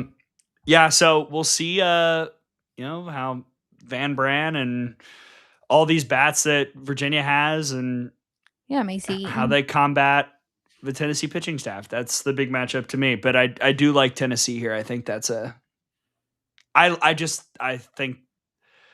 I just don't know if Virginia and Indiana have the arms to stay in the race if Carlin Pickens is on. But we'll see. No, if she's on, like, good luck and to anybody, right? Like if and especially if she's laying in the changeup, the off speed. Yeah, but Virginia does have the firepower in the offense to get into some extra base hits there. I mean, they've got three or four over 1,000 OPS. Like I said, Macy Eaton is there, Bella Cabral, Jade Hilton. They do have some options that can really combat that pitching staff. But I agree with you, Gray. I think it's Tennessee's mindset. Are they going to have the dominate mindset that they had in the beginning of the season when we had Coach Weekly on the show? Remember, they were going to dominate everything. Are they going to have that mindset? If they have that mindset, they're really, really tough to beat. Yeah, and one last word on Virginia. I still think a lot about our coach call and interview with Coach Harden last year about how tough a prep their pitching staff is because they do throw so many arms. They tried that in Knoxville a couple years ago, and it worked to an extent, but they didn't have the offense to back it up. We'll see if they have more success this time. So yeah, I mean, they've got 4 different pitchers with, multiple starts. I mean, double-digit starts. So, led by Taylor Smith is the most starts on the pitching staff. Eden Bigham is right there with 13, with the most appearances in 33. Yeah. So Knoxville, there you go. There's Knoxville. We got it. We did it. Now can we get to Texas? Do I keep bopping in and out? What? Ghost. There's Ghost over there. Okay, well, I'm here now. I'm ready to talk about the Austin Regional. Let's do it. Number 2 overall seed, your SEC tournament champs, the Texas Longhorns, with SEC Player of the Year, Katie Stewart, who's going to be joining us in just a moment. Your 2 seed there is Wisconsin, 3 seed Baylor, 4 seed Wagner, NEC champs. Man, what a run. From 274 in the RPI to the final 64. Incredible. What sticks out? Because I'll be honest, I saw this regional come up. I was like, all right, Texas, we are cooking with gas now. You're playing a Wisconsin team that has one high quality win against Oregon. And other than that, it's been a little meh to not great. And Baylor got run ruled twice by Texas earlier this year. We do get both Coach Moores, as Fang points out in the chat, Coach Glenn Moore, but I know that was what I was going to say, that Brady spoke this into existence. Brady has been pushing for Baylor and Wagner to be in the same regional, I swear, for weeks, just for this, just to say it's the Glenn Moore regional. He's been pushing for this. I don't know if you know this, Gray. Oh, no, I've heard Brady say such things. Yeah. Oh, yeah. He was all about this. But I agree with you. I mean, Wisconsin, what a run in the Big Ten tournament. I think they've shown that there's a lot of fight in that squad and how they played against UCLA as well. I think I agree. I think this is an easier, if not one of the easiest regionals as the 2 seed. It's, to me, easier than the 1. I concur.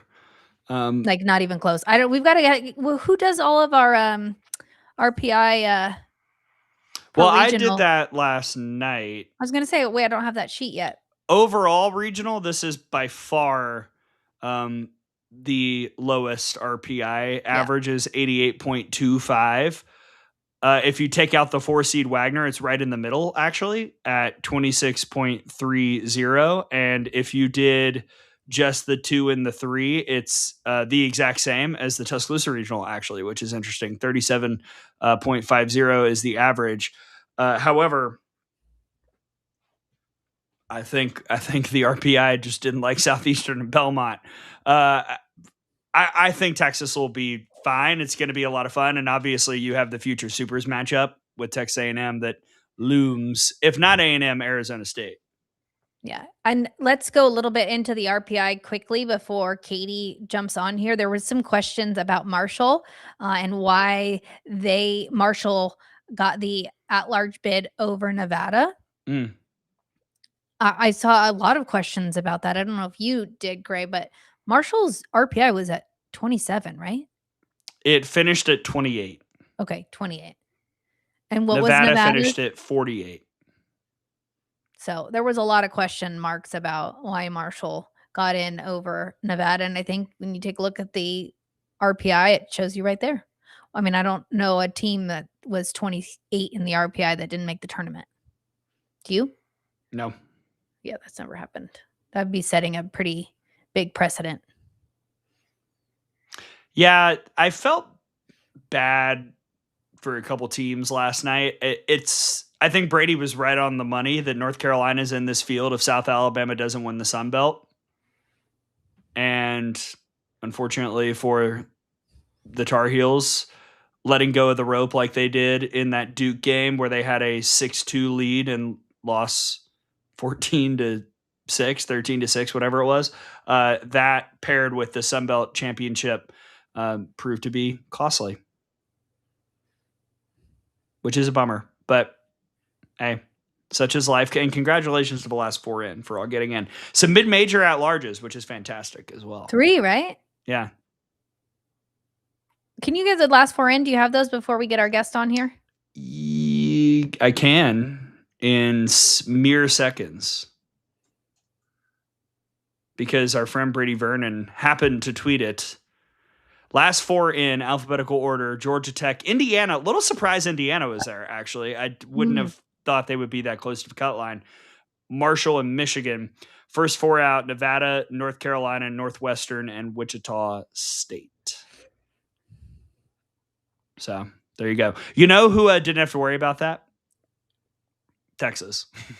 They were going to make the field, but for multiple reasons. Yeah, but they got that automatic qualifier, so no concern going into Selection Sunday after winning the SEC tournament title. And I have become such a fan of our next guest. I love her swing. It's so smooth.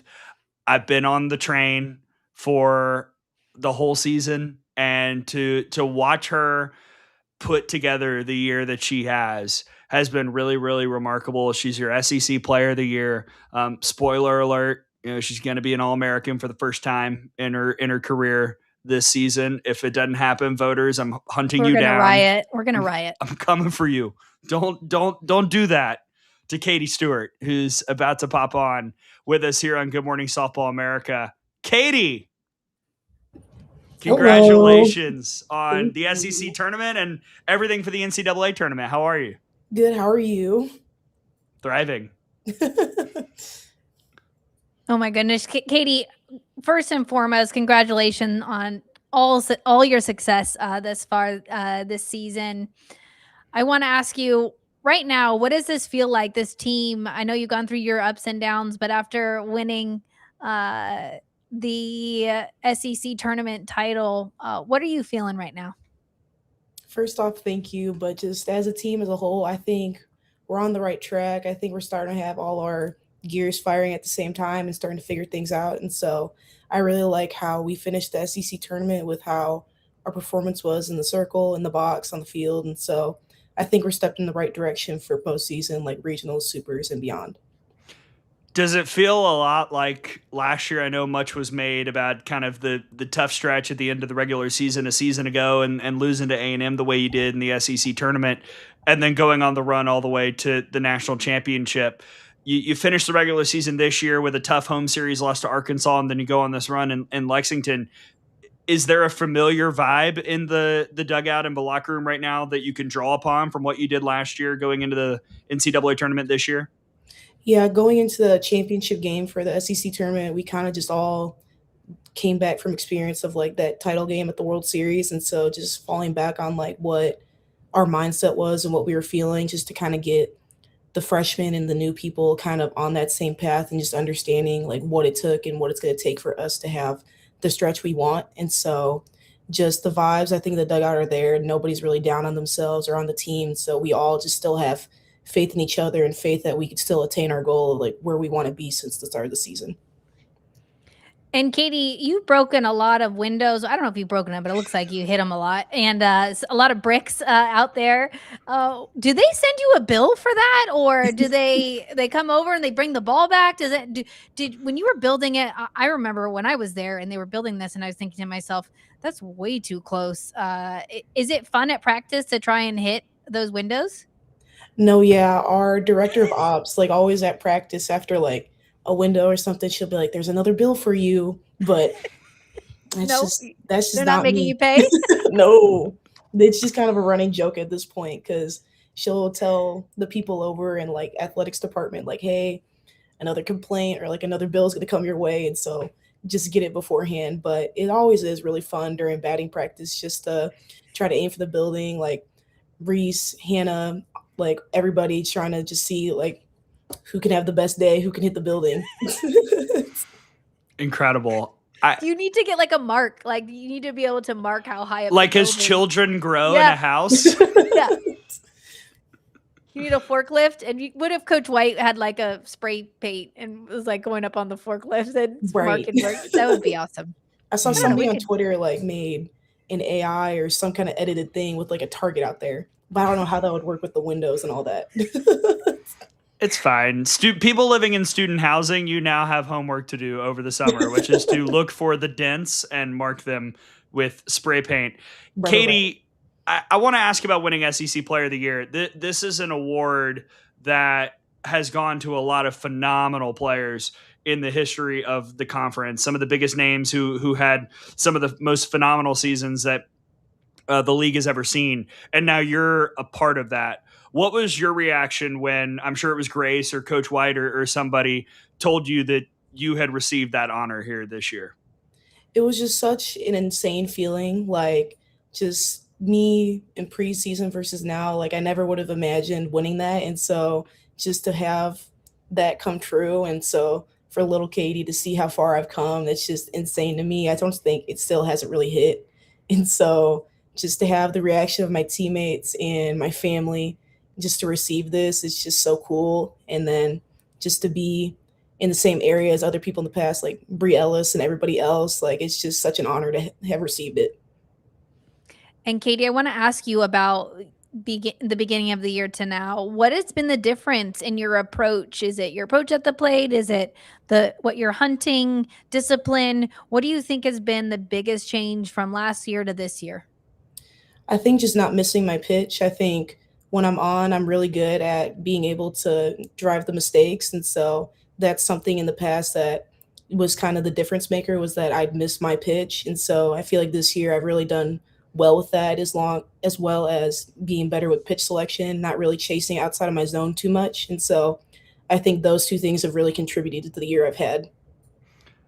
The Austin Regional features Wisconsin, Baylor, and Wagner. We're just breaking it down. I know that is the focus for you and your teammates. However, the chat is wondering, and so am I, when the rest of the bracket went up and you saw that it could potentially be another showdown with A&M in supers after a great series this year and an epic super a couple years ago. What was kind of the mindset for you and your teammates seeing the path that's before you to try and repeat as national champions?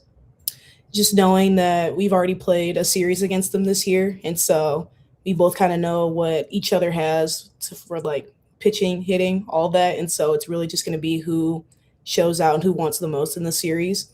And even the past, like, it's always drama filled. And so just really playing into the crowd and playing with each other, just making sure that we all are locked in for one goal and just hungry to beat them.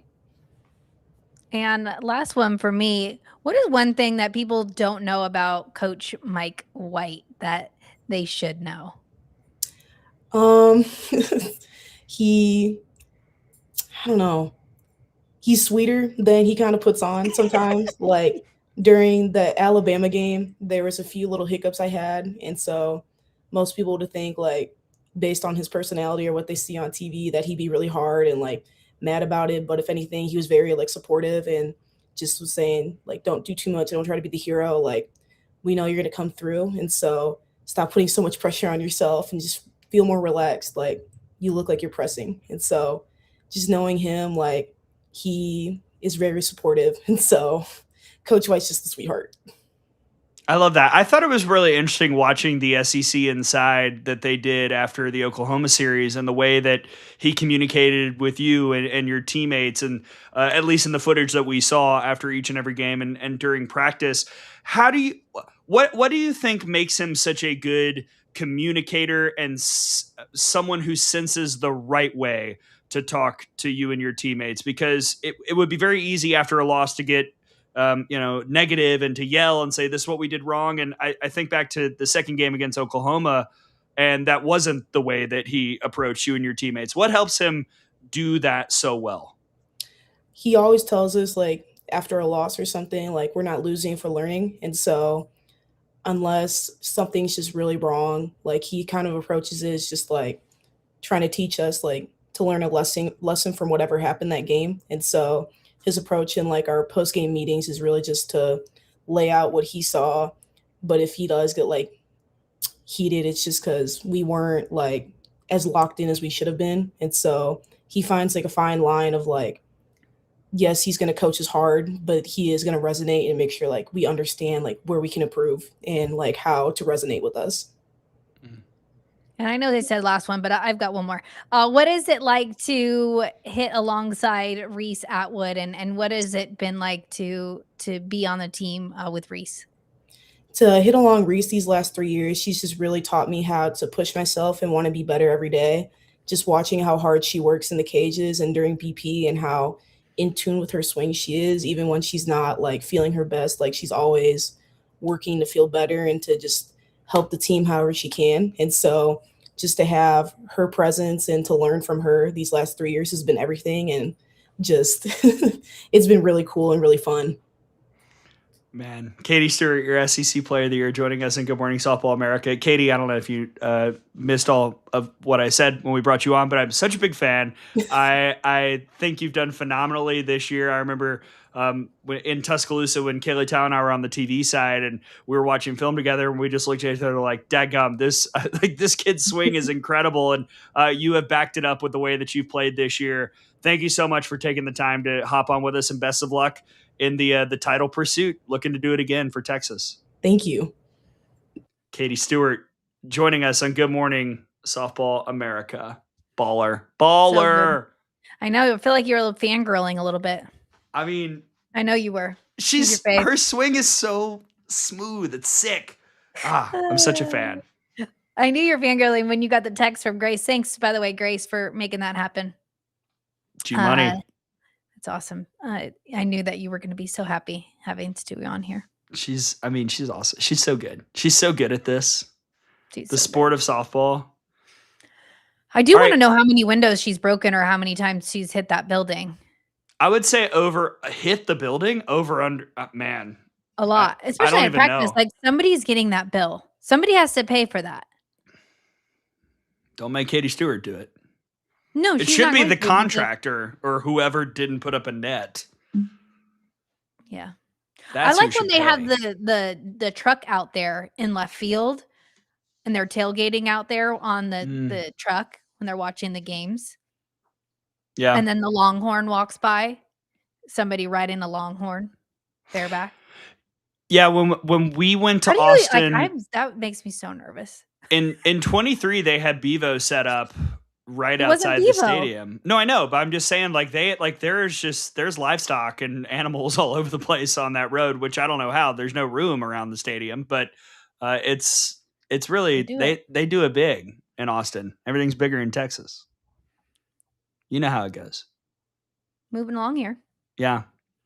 So there's a yearly tradition besides this show. Like, this show is a yearly tradition, and we say, all right, let's pick some stories, let's pick some teams, let's pick some players. There are players I really want to talk to, there are coaches and players Tara really wants to talk to, but there's always one she's going to be here every year. Yeah. Every year. It is tradition. Last year she was our first guest. This year we're bringing her on during our second hour. And she is one of my favorite people to talk with on this program every year. The head coach of the MEAC champs, Tori Tyson from Howard. Coach Tyson, what's up? Welcome back. Congratulations on making the field again. Thank you so much. Thanks for having me. Tori, what are you feeling right now? Another championship back to back, and I watched that championship. To be honest, I was a little nervous in the beginning. I texted your mom saying, "Hey, are they going to get through this thing?" But what was it like to win another title? It feels good. I'm not gonna lie. But I mean, it's always gonna feel good. But there was a part of like a surreal, like I almost feel like it's an add-on in a way. Like it was really weird compartmentalizing like last year and this year for me, a lot. But when we won it, I had a really good feeling. We go to Duke. And I remember telling our girls to be really intentional about like when we celebrate, remembering that there's still a goal at hand. And I felt like my head was very much there once we finally got like the third out, on just remembering the main mission this year. And this was not the main mission.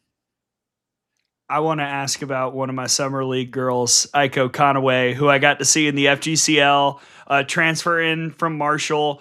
I remember watching her pitch going, all right, like this is the kind of kid who's going to make somebody better. And finding out she was going to Howard, I was really excited for you and excited for the program. And she stepped up. She was conference pitcher of the year. What have you seen from her growth-wise as she's taken on more of a role? She didn't pitch much at her previous school, and now she's your leader in innings.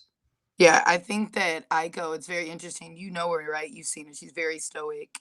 I always say, I feel like anime girls got their own little vibe to them. I really do feel that way. Like total anime to the T, like real chill, like, nothing bothers me. Like what?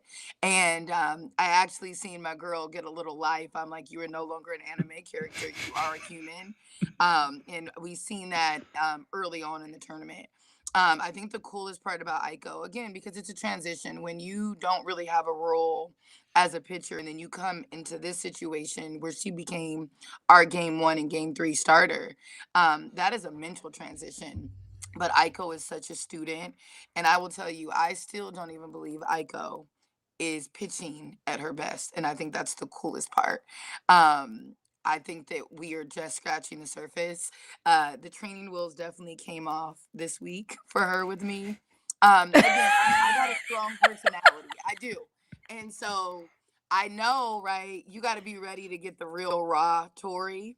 And so, I went and I pulled her in, I think it was game 2, semifinal. That's a team. The team he played is very big on momentum, vibes. You cannot let that dugout get lit. It was getting a little too lit for me, and I'm like, Aiko was just remembering she was human, and so we can talk now that it's over. I was like, I didn't want to give them too much life. I wanted to pull her while she was like beating herself, not when they beat her, because I knew we'd need her later. So at some point during the championship game, she had her like welcome to Tori moment where I was like, hey, there is no one coming to save you. So, because her thoughts, again, we had talked about, you can be nervous, you can't be afraid. And she, during our timeout, I'm still like a little fear of failure. And I was like, okay, well, I'm not saving you today. So you're going to change your thoughts, or you're going to get slaughtered out here. You got two options, because there's no help on the way today. And she was like, and as you see, she finished and she did her thing. But I'm so proud of her, and I meant it. She is not even pitching at her best yet. And Tori, I want to ask you about the win over Minnesota back in beginning of March. What did that mean for you and the program? Everything. When I took this team, we were a 9-win team, and a lot of my mentors or people who were just supporters of me were very anti me taking Howard, and not for any reason of just they seen how hard I had worked and knew where I wanted to go. And so to go from that in 2018, when I was just talking smack as a young, new, hot shot, head coach, like, I'm going to beat a Power 4 team and people are going to want to come here. Sometimes you just got to say some crazy things, right? But to actually check it off the list was everything. It was very emotional. Again, I'm getting older, because you know what I thought about when we got the last out? I thought about the people, like it's hard because you made these goals with people who are no longer here. And I immediately was like, I hope that they're watching.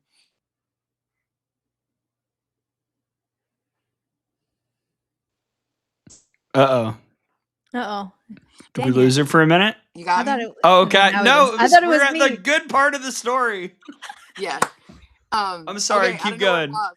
But I said that what I was hoping is that they seen themselves in those girls that were running off onto the field, because they are such a big part of it. Those people that first told me yes when I was just selling smoke, the girls that were already here. So it was amazing for this entire program. My alumni were writing me, through every play of the game. And this was a vision that we set out for many years ago. And I think it was, we needed to prove it to ourselves. It's one thing to talk it, it's another to do it. So definitely one of my proudest moments as a head coach. And as we dig into the lineup, to the good people of the world out there, I would recommend sometimes just perusing through the NCAA stats. I like to do it just to, find some names, find some people that maybe I haven't talked about that I would like to on this program. And Maren Jordan is one of those kids. You go to the batting average ranks and you see Issa Torres and you see Aglaia Rudd. And then I think right down there around 7, 8, 9, 10, you've got Maren Jordan. What is it about her that has made her such a special piece for you offensively this year? Well, 2 years ago, Maren Jordan led the nation in batting average. Yeah. And but her batting average with runners in scoring position, and you can blame Marty for this, that like my dad, I'm like, man, it was an empty stat, I think, emotionally for her, because I think she would have given up that title to been able to be a little bit more present in the moments that matter, right? The reason why we play the sport. And so she spent a lot of her junior year working on the things she needed to be able to be present, the things that have nothing to do with going to do 1,000 reps. MJ was never going to fail over work ethic. We needed to win between the ears. And she went and put in the work. And so what we're witnessing right now is a complete MJ. MJ just had a nice swing when she was the batting average leader. We are watching a confident MJ in her bag, feeling herself, just able to be where her feet are. Yeah. The RBI increase as well is yes something. That's because hey, we love the hits, but we need them to, bring in people. Yeah. Well, she's the MEAC Player of the Year. Aiko was the Pitcher of the Year. And Tori Tyson, for the first time, was the Coach of the Year. I mean, long time coming from my perspective, but this is neither here nor there. What was that? Tori knows how I feel. Yeah. What what was that like to get that award, Tori? For me, nothing. Honestly, what I was more nervous and anxious about is I wanted to make sure that they got it. When I seen that their names came through, because they completely earned it. If anybody were to take a hit, I wanted it to be me. Like I wanted to be the one to not get the award because I've completely normalized it. But I will say that I want to give credit. Honestly, you guys, I was a little worried. Like, what if I get it and everything in the world changes? Like now I'm gonna lose. Like, but, I will say I think it speaks to the growth of the new coaches too in our conference. I want to give a lot of credit there, in that we are on a mission to grow our conference and we don't need to, play the games that kind of go with the postseason awards. I hate postseason awards, and I do want to throw this out there because there seems to be, I will say, not using any names, it looks like a couple other conference, we got some postseason conversations going. I think all votes should go to the media because there is no emotional bias on all ends, right? Whether you like the coach, because I think on both ends we could say that popularity and political things get in the way. Media votes, outside sources, across the board, all conferences. We love that. Retweet. I mean, Please. yeah, I couldn't agree more. I concur because there are games you can play, and the last we're trying to play actual games. Why are we playing awards mind games? Heavy on that. I don't be having the time. I got basketball practice as soon as I'm done with being a softball coach. I don't I don't got time to who likes me? Do I like their kid? Let's just put it in somebody else's hands. That's it. Couldn't agree more. I've got one more. Yeah. As we talked about last year, you're going to Duke. This year, you're going to Duke. You're continuing to gain experience about what you got to do when you're in regional play, what it's going to take to get that win and have success. As you saw the selection show, you probably clocked that, yes, you're going to Duke. You've also got two teams inside the top 30 in the RPI as the 2 and the 3. So it's a tough road no matter who you face beyond that first game against the Blue Devils. But what is the preparation for you and your coaching staff as you get ready to go to Durham and potentially face 3 really high quality teams? Yeah, super good regional NCAA. They definitely made it very competitive. Shout out to them. For us, we're just being very honest. We got a main goal and we want to make history. Same thing I said last year. And we got to be very intentional about just our preparation. Our girls spoke so much about how they felt over-prepared at the conference tournament. In every interview, that's what I kept hearing. And I'm like, man, to be fair, I thought I over-prepared you for Duke too, right? Like I was all in on doing it, which goes to the power of the mind. They believed in the preparation for the MEAC tournament because they were all in on winning it. If they have not made a decision, started last night, that they are going to make history, then it is going to be too late. You can't make that decision when you get there. So I'm going to prepare them just as hard as I prepare for any other game. I want them to know what's coming. I have been watching Marshall, Duke. We played Arizona. I've been watching nothing but film, watching it as we speak right now on mute, because we are going to emulate everything I believe our hitters are going to see, our pitchers same way, and I want to be over prepared. And what that is going to allow them to do is be in the moment. And from there, they get to make a decision if they want to play softball, or if we want to talk about man, if only. And I think we're all kind of tired of the if only story. And I think that Minnesota win kind of flipped it. We finally can turn the chapter. Like if only we would have just played catch. If only we would have attacked the pitches we wanted. I think the first thing you got to do is be in the game. And this year, this young group proved to themselves that they can be in the game with some of the best. They were in the game with LSU, 1-0 loss. They were in a lot. So I just want to continue to give them that light, and I want to prepare them. And Tori, last one for me. First and foremost, happy belated Mother's Day. I want to ask you what it's like to balance having a baller as a daughter and Skylar and coaching a program heading into regionals and what that balance is like. Impossible. It is so hard right now. I'm not gonna lie. I don't want it to I don't want anybody to sit here and think like, man, like what a dream. Like this is hard. Skylar is doing AAU a little bit more seriously now, and their big weekend in New Orleans is also regional. So my mom heart is like, no, like I need you at regionals with me, and also just like sending her off to this first big tournament by herself is literally killing me. So just currently writing our hotels and getting all that itineraries, but also trying to make an itinerary for her and try not to be a helicopter mom because I'm totally a helicopter mom. And trying to decide if I'm really ready to release that title. I don't know that I am, so I'm not going to lie to you too because I like you guys.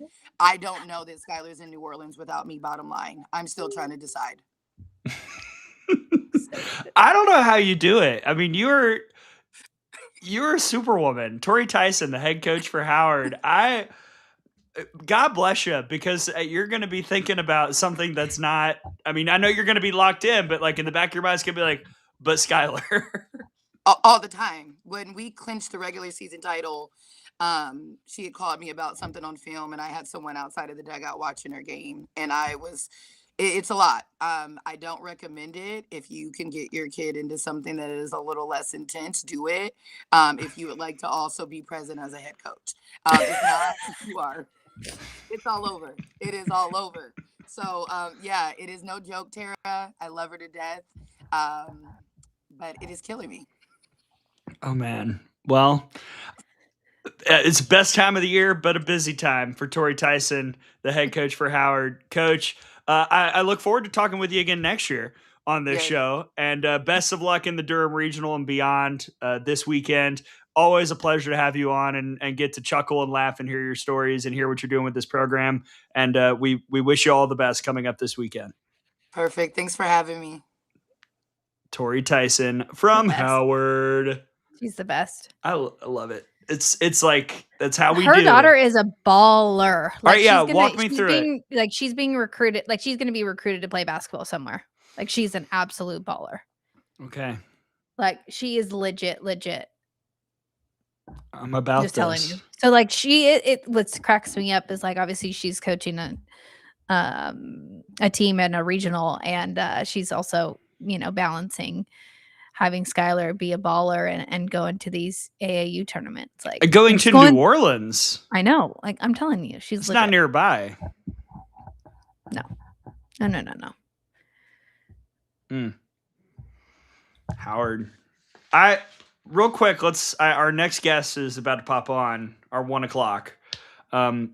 But real quick about Durham, we just talked to Tori Tyson. Looking at the other three, this is based on 1, 2, and 3 in a regional average RPI. The second toughest. You've got Duke as the 12. You've got a really, really potential, I think, based Arizona team, and a Marshall squad that got into the field that, Morgan Zirkle, they struggled down the stretch, but they hit absolute tank. So this feels, Tara, as I look at it, like a very high scoring, offensive based regional. I think we're going to see some football scores in Durham this weekend. There's going to be I mean, as soon as they announced that regional, I was thinking exactly the same thing. I'm like, whew, we're going to see a lot of offense there. And even with Marshall, Sydney Burko, what she's been doing at Marshall, so impressive. Sydney Stewart at Arizona, alongside Grace Jenkins, and then Duke. More people need to be aware of Tyrena Jones and what she's doing with Duke. That's what I was gonna say. I'm marveling at Amina Vega, great player. I get it. Like, let's talk about Amina, but Tyrena Jones is putting up numbers that are off the chain. I agree. Ditto. You just took the words out of my mouth, literally. I'm sorry.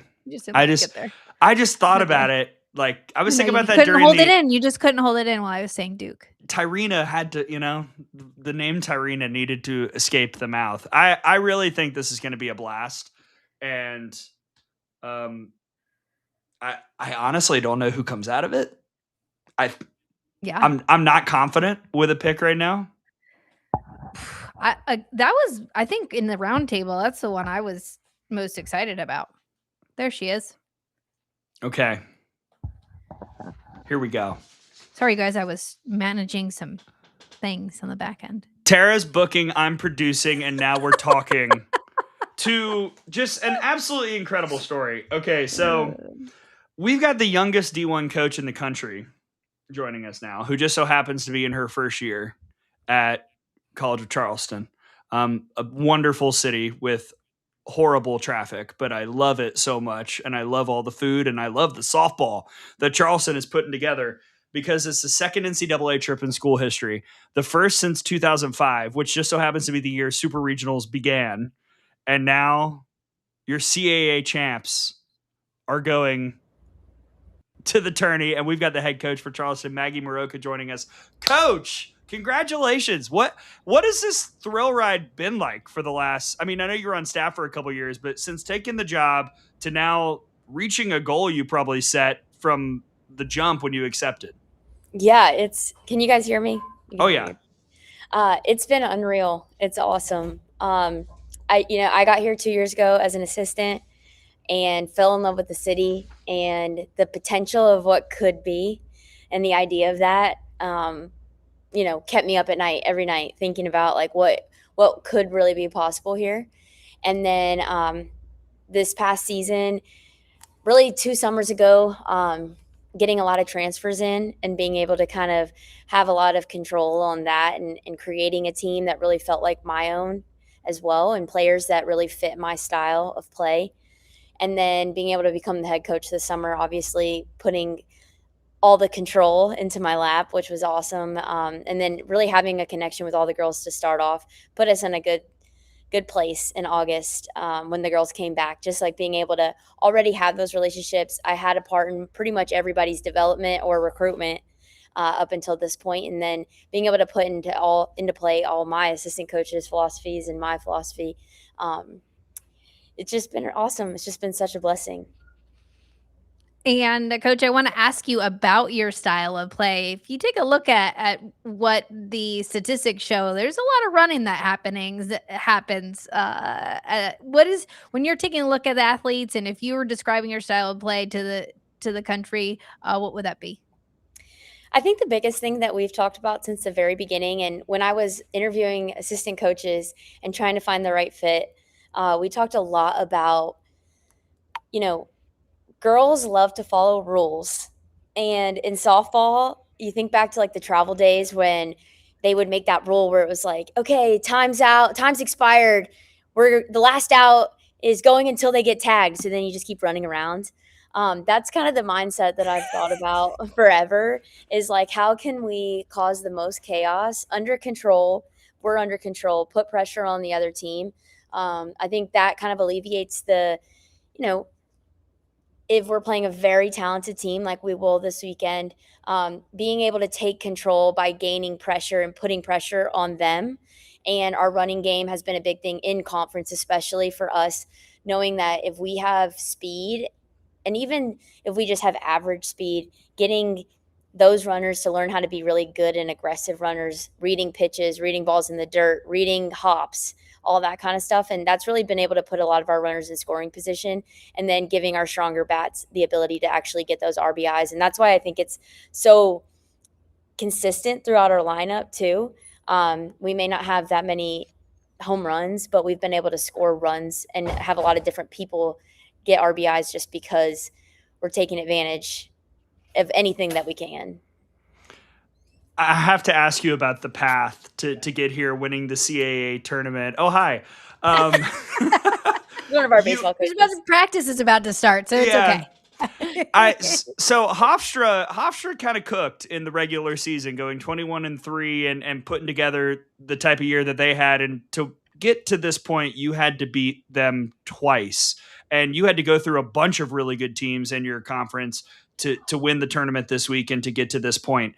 What was the mindset in the room that kind of helped you and the coaching staff and the players believe and buy in to the point where you were able to get those wins against some of those teams that had great regular seasons? Yeah, I mean, every single thing that we have done since day one as a team. We had our first team meeting in, I think, the second week of August, and we had a picture up of Elon with the trophy, and we were just like, this is going to be us, and everything we're going to do from this moment forward is about this and this moment, and figuring out how we can turn ourselves into a program that is going to consistently be in that position.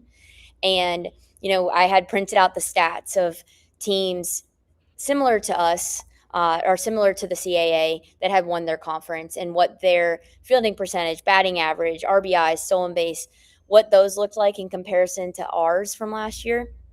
And then what would put us in a really good position to be a competitor for a conference championship. And statistically, like, what does that really look like as a fielder, as a hitter, as a group overall in a lot of different categories. And then we had that up on our board for pretty much the whole preseason, whole fall season.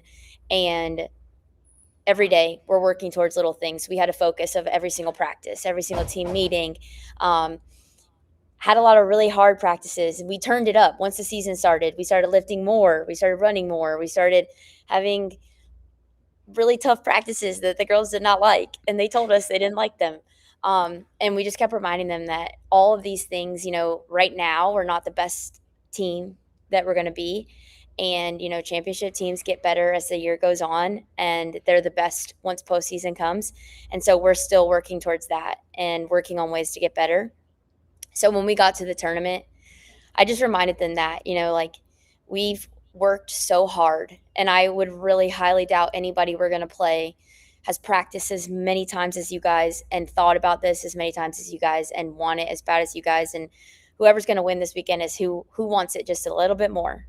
And we're definitely prepared to want it and to get it, but it's going to be putting it all together at the right time.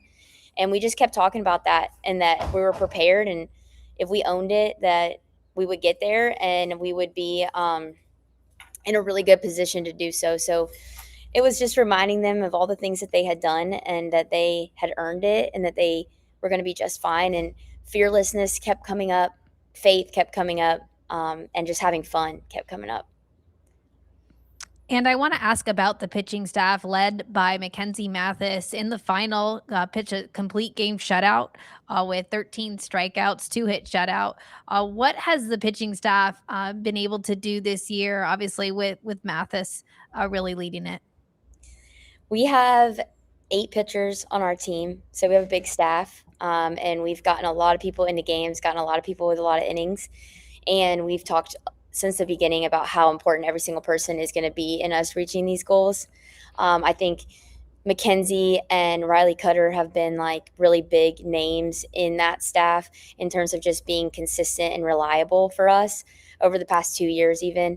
And then we've had a lot of other people who've been able to step up in different moments, like Kendall Thaxton to this tournament, and just didn't get as many innings, but were just lights out when they did get the opportunity.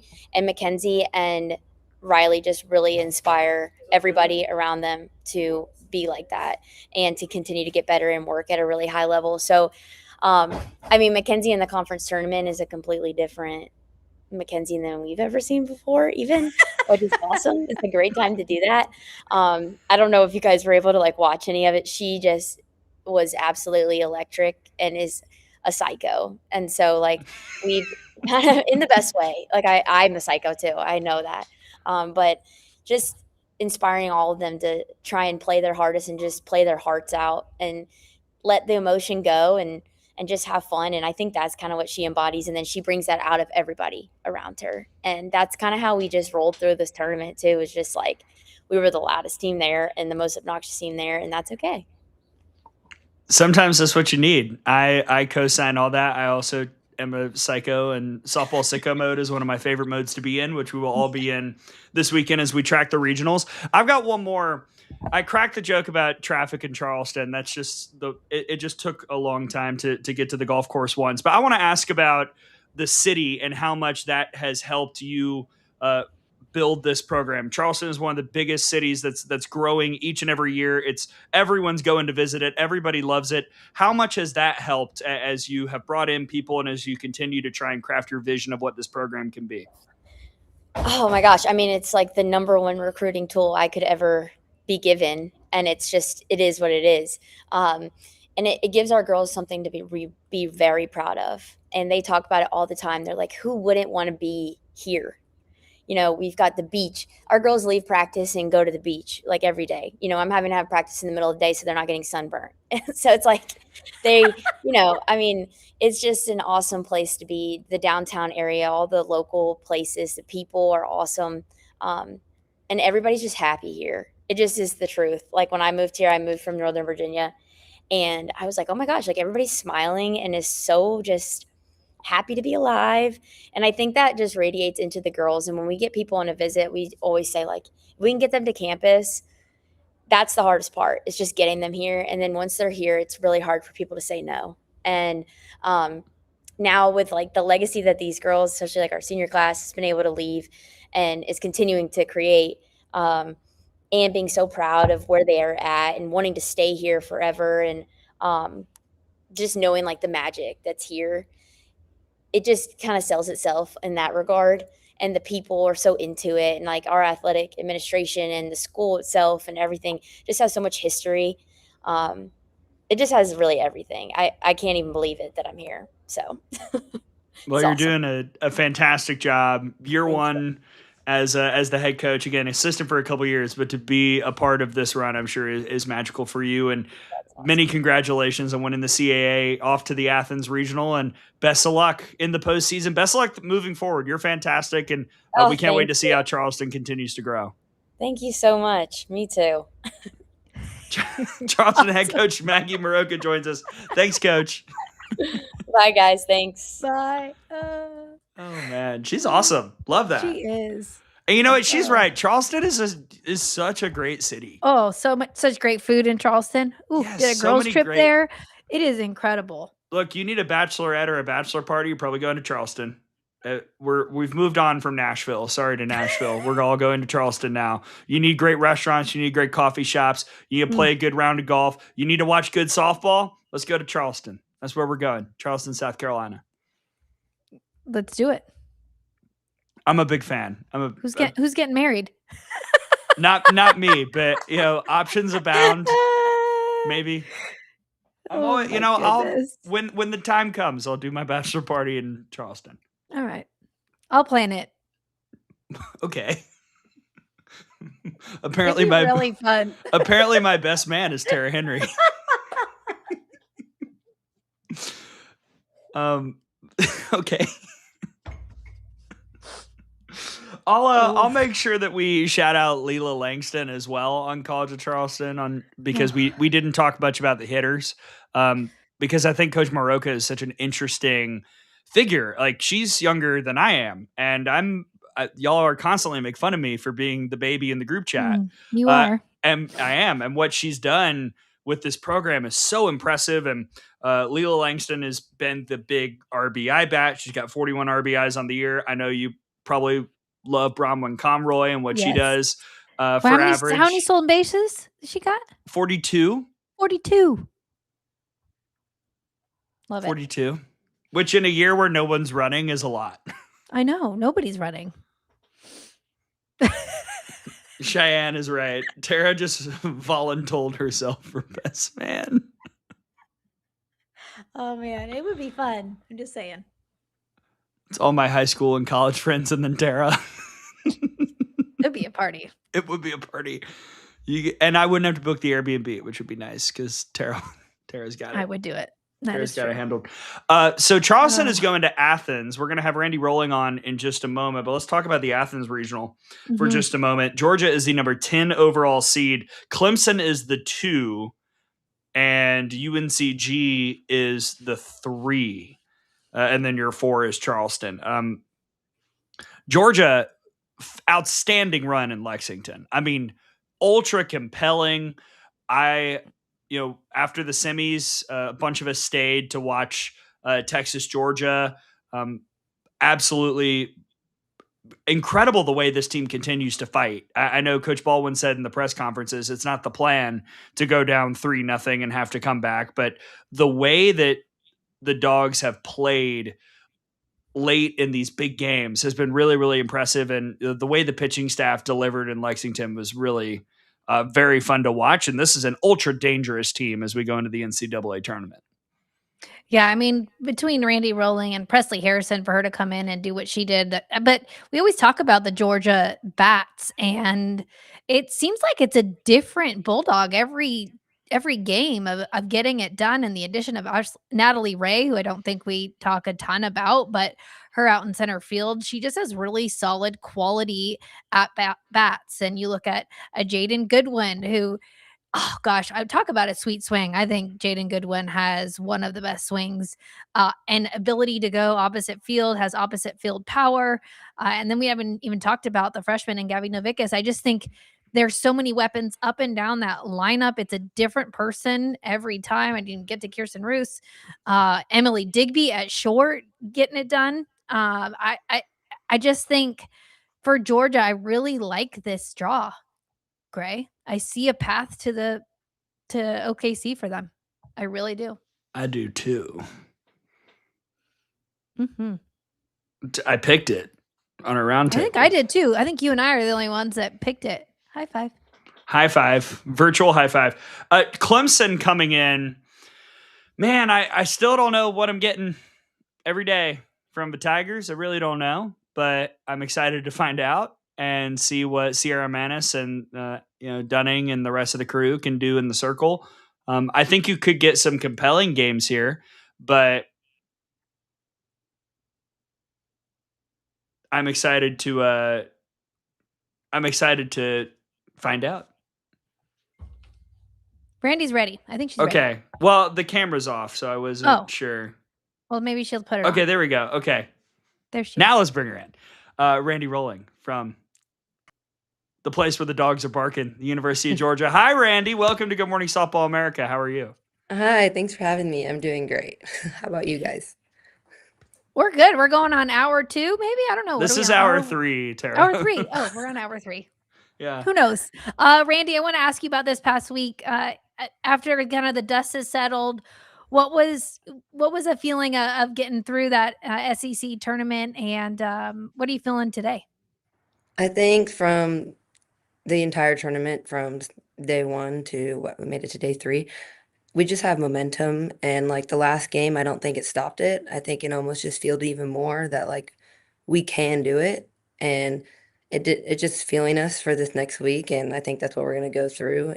I think that's what we're going to bring into this next week, is that the same thing as I said earlier. We want it, and I can just feel it through the whole team. How great is it as a pitcher to know that you're going into the postseason, as a team playing some of your best ball right now? Because we've seen, I think, really things flipped a lot in that second game against Florida. And since then, it's been very, very hard to stop your offense and very, very hard to get hits off you. And if somebody does, then here comes Presley Harrison to put things down. Like, how does that feel to have that connectivity and that hot streak going into the NCAA tournament? Yeah, we always talked about like getting hot at the right time and just like not peaking before you want to peak. And I don't even think we've peaked yet. I think we're getting hot, and I think the ball is just rolling, but I don't think that we've peaked yet. And I'm excited to see what happens, and knowing that everyone's taking their opportunity and doing something big with it right when we need to. I think that's like the biggest thing, is that, as you said, 1 through 9 in that lineup, you never know what you're going to get, but you know it's going to happen. And I think that's just something that's, it's just like amazing to watch. So like you're up there and you're watching 1 through 9 and you just know something's going to happen. But I also trust that like our pitching staff is going to get it done for our dogs too. So it's just like, there's just so much trust within the team for each other. There's a lot of comments in the chat, Randy. The chat loves you. Just saying, Randy Rowling is a savage. Rowling is on a roll. I love that. And for me, I want to ask you, I watched your interview with the SEC studio crew, and you said, it's really hard to beat a team 4 times. And I think a lot of the OU fans use that as kind of some bulletin board material. And then what I love most is that, like, you can say something, but then you go out and you kind of prove it. For you, what was that like to get that win and sitting next to Coach Baldwin and the two of you talking about, yeah, it is really hard to beat a team 3 times. I think within the SEC, no matter what team it is, it's hard to beat them 4 times. It's not just strictly Oklahoma, but, like, no matter what team, any team in the SEC is gonna put up a fight. And knowing that and knowing that we're gonna put up a fight too is more just belief in our team, belief that, like, the dogs are gonna do it, the dogs want it. And, I mean, I didn't do much, as you could tell. I mean, .1 innings and didn't do my best. But, I just knew that, like, the girls had my back when I couldn't get it done. And, I mean, you saw Presley Harrison. She came in and she was a rock star and just held it down. And then our dog just exploded. And it's like, doesn't just have to be something that I say that it's going to be me doing it. Like, something that I say, the dogs are going to be right behind me and going to back me up with it. And I think that's also kind of how I took that too. Like, that win was great, and, like, I was a part of it knowing that they did it and they got my back and I got their back. I want to ask about this entire pitching staff because you mentioned Presley Harrison, who, if people didn't know about her, A, do your homework, B, they learned against Oklahoma what she's capable of, and her post-game interview was one of my favorites that I think I've ever heard. The way that she spoke so eloquently about the entire team and about the pitching staff. And we didn't even see Addison Fisher this week. Ada Little has had some really good moments. I think of that Florida game 2 as well. What has Coach Wilkinson done to help build the connectivity amongst the staff and help all of you grow, not just you this year as the ace, but the whole crew get better as the year has gone on? I think that we just started the year off knowing that, like, there's 6 of us and there's 6 so we're so different in each way. Like, if you look it up and down what we have, each pitcher, it's completely different. And knowing that we have the stuff to go up against any team, the best matchups, we have the matchups. Like, she took that and ran with it almost, is that she also develops us in, like, different ways too. Like, we're not all the same. She takes us and she takes us what we're good at, and she takes it and she runs with that. And I just know that, like, for me, it's so much different than what Presley needs, what Addie needs, and what Ada especially needs. Like, and she takes it and she runs with it and she enhances us, she makes us better. And also knowing that, like, letting us be who we are too, but knowing that, like, we're out there together at the same time, we're all going through the same thing, the same emotions also makes us connected too. And knowing that she went through those exact same emotions, did all of it before us, it just puts more trust into her from us that, like, we're gonna do what she says. Basically, we trust her in everything she does.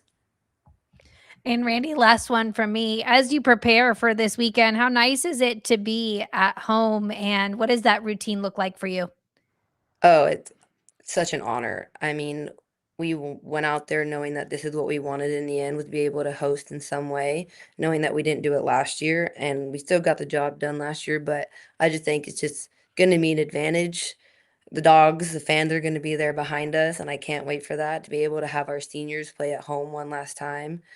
Well, who knows, but still play at home one last time. It's just go out there for those 7 and do what we can for them. I'm always interested, and last one, and then we'll let you dip out. I'm always interested when we get a potential rematch of something way early in the year. You hosted Clemson back in February in a midweek. That was a long time ago. You're a different team. They're certainly a different team. But are there things when you face a team that you saw 3 months ago that you can draw upon, or is it almost like a clean slate? It's almost like that game didn't happen and we have to look at the scout in a completely different way. Yeah, I think we definitely go about, like, probably the hitting side a little bit around a little the same, a little different, new film, all of that. Same with hitters. Like, hitters can be doing oppa wells and out of nowhere turn the ball well. I mean, it can switch for the season. You just never know. But I also think, like, for my personal, like, feeling, I started that game. It wasn't my best game, but, like, that's in the back of my mind. Like, they didn't get my best stuff and they didn't get our team's best stuff. And I think the dogs are gonna go out and we're gonna battle, and they're gonna battle as well. They're a good team, and I think it's gonna be a great matchup. I think it's gonna be a lot of fun, and I think is going to be a good weekend. Can't wait. Well, Me too. well, Randy, best of luck. Thank you so much for joining us. We can't wait to watch you all and the dogs in Athens at the Athens Regional this weekend. Thank you. Thank you for having me. Thanks, Randy. Randy Rowling from Georgia. Let me make sure I got the game times right for him. Georgia kicks off against Charleston at 7 Eastern on the ESPN app. Whoa, late night dogs. Late one. I'm all about it. Me too. I love Randy Rowling. Hey. Can I just go to the media day at Athens just to hang out with Coach Mrowka and Randy Rowling? That's what I want to do. I know. I need more coffee for a 3-hour show. I've been trying to ration this. I finished mine during Megan Bartlett. I'm cracking myself up. I'm taking a tiny little sip.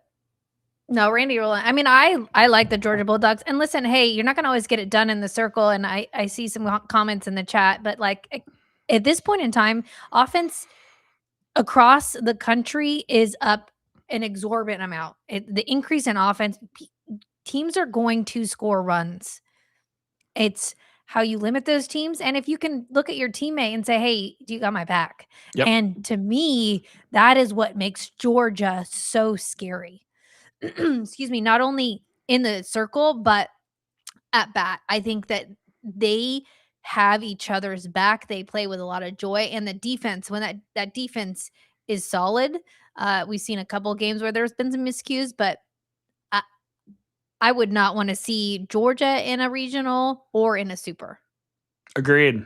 And I see them, and I see a path, and I know you do too, Gray, for them to make it to OKC. Absolutely. There have been some years where I have not felt that way about Georgia coming in, and I really think Coach Baldwin and Coach D'Amico and Chelsea Wilkinson, they've tapped into something right now, and it really does span back to game 2 against Florida. Because I'll be honest, I don't necessarily recall how much we talked about that series on the show last week, but through the first couple innings of game 2 against the Gators, I was sitting looking around with the people I was watching the game with. And I said, Georgia looks bad. Georgia doesn't look like a good softball team.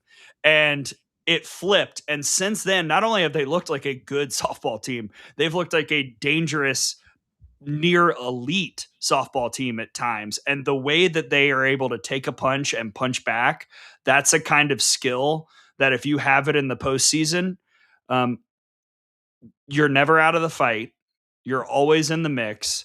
And that skill will be necessary for Georgia to make a run to OKC, because somebody is going to punch them.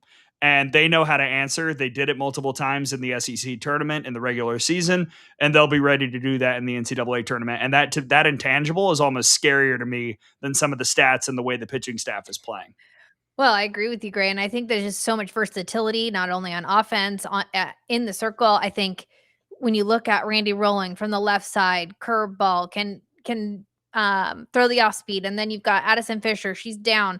And what I like is the addition of Presley Harrison. I don't know if you saw that off-speed rise that can get up in the right on the arm side, so to right-handers. That is tough, and it's a different speeds, right? So in the name of the game, and if you're hitting, disrupting timing is super important, and Presley Harrison can do that, and all of their pitching staff can do that. And then you look at the offense again. So I know we've talked a lot about Georgia, maybe not enough, but I think they're a very dangerous team. Yeah. And thanks, James, for the coffee fund. Oh, so nice. Thank you, James. I also I can make it. If only Miles could just make this coffee and bring it over here. Well, dogs have other skills. What I like about the potential super is Tennessee hasn't seen these arms this year as well, so they don't have that experience to draw upon. I'm intrigued, but they got to get through Clemson and UNCG and Charleston. So shout out to the Athens Regional. Let's go to the Los Angeles Regional. We got a lot of the familiar faces. Also South Carolina in a rematch of supers last year. And we got the WAC champions. I hear that we did a little jumbling of the schedule to make sure that this conversation could arise on Good Morning Softball America, which is now we're nearing Good Evening Softball America at this point as we continue hour 3. But this guy had to come on the show. We had to have him. He's a great story. This team is a great story. Cal Baptist and their head coach Brandon Tlesco in his first season winning the WAC and going to the NCAA tournament, and he's with us right now. Coach, congratulations. Good to see you. How we doing, guys? Good to be here. Oh, we're so good. How are you doing? What a weekend and what a year. I know Gray just said it, but first year and to win the title, then get a berth to the NCAA tournament. How are you feeling? Feeling good. Obviously we've getting placed into a tough regional, so we're focused on that now, but now we're feeling good. Our girls set the goal here and they're trying to set the standard for our first version of our program and our team. And they've accomplished everything they've set out to do. And so just excited for them. They get to experience this, right? Especially for our seniors. Mm-hmm. I want to ask about kind of the lessons that you can take from facing UCLA this year. You played them in Easton not that long ago, and going to the bottom of the third, we were tracking it and looking, and Cal Baptist is up 6-2. UCLA did come back and win that game, but how much does even being in the fight with the Bruins give you confidence going into this opening game of the NCAA tournament against them on Friday? Yeah, I think we walked away extremely confident. It just another reason for the kids to believe in themselves, right? You're leading that game, and I, I've been here before. I kind of understand where we're going to get placed if we get to a regional, right? And so, knowing that, I knew that I had my 1 and 2 pitchers sitting there, and when you're up 6-2, you're like, do we risk it here? Let UCLA see them, right? Or do we just kind of, hey, we're doing well. We're just going to kind of fight and see what happens, and then know that later on down the road, if we end up at a regional, they haven't seen our 1 and 2, and so that's kind of what happened. And so we're feeling really good, knowing that I do have, we only have 4 kids that have been to a regional, so this is brand new for our whole group, right? But our ace is, a sophomore, and she last year threw a shutout in a regional, so we do have confidence in that. And but our team believes in each other, and we just went to a tough environment at Tarleton and pulled that out in the Texas heat, and so nothing but belief right now from the girls. And Brandon, I want to ask you about your pitching staff. You talked about having a 1-2 punch there, and 2.96 ERA. Miranda Deneva and Emily Darwin, those two, what have they been able to do for this program? Yeah, I mean, both transfers, right? And so coming with experience, right? Denava being a freshman at Cal, pitching in a regional, and then Emily Darwin, we needed somebody who's won the WAC before, and she just won her 4th one in a row. And so coming from GCU, and she pitched in a regional. She's been to the Los Angeles regional, faced UCLA, and so just brought in experience, right? In a really young team and a really young staff. And so we needed some innings, and they both come in and done tremendous, and they're both all conference honorees. And so for us, it's just bringing in that experience, and they both do different things, right? One's a spot and spin kind of pitcher, right, with a good rise ball, and then the other one's up to 68 and can go down in the zone. And so we needed that variety in our staff, and they've been tremendous. Year 1 at this job, you've been doing this for a few years now, but leading the program. What have you enjoyed the most about having the opportunity to really put your stamp on a program? I know you've probably learned a lot from your previous stops and talking to mentors, and we're all learning stuff at convention, but what have you enjoyed about kind of getting the chance for it to be your program? Yeah, I think for me, coming here in a program that's never won a championship at the Division I level, getting a group of girls that weren't really sure if they're good enough in a way, right? Like just allowing them to believe in themselves. I think that was the biggest thing, diving into them and letting them know they are good enough, they're capable. It's been awesome to watch them blossom and turn into these stars and these great athletes, and letting them shine. And it's just empowering the young people, right, and the young ladies. And for me, that's been the best part of it, letting them know that we believe in them every day, and then watching them start to believe in themselves. It's been really fun. And then obviously getting my own staff in here. I was talking the other day, but I have 2 assistant coaches that are 23 years old, and one one puts the the pitching plan together and one puts the offensive plan together, and so we're game planning with two 23-year-olds that were just in the NCAA tournament. And so it's just been really fun to just let these young people just shine, and it's been a joy to put my spin on it and implement my things and run the offense the way that I want to do it. And it's just been a blast. I'm just blessed. And speaking of the offense, I want to ask you about Michaela Mitty and what she's been able to do this season, formerly at Long Beach State. But can you talk about her impact and how she helps run that offense as well?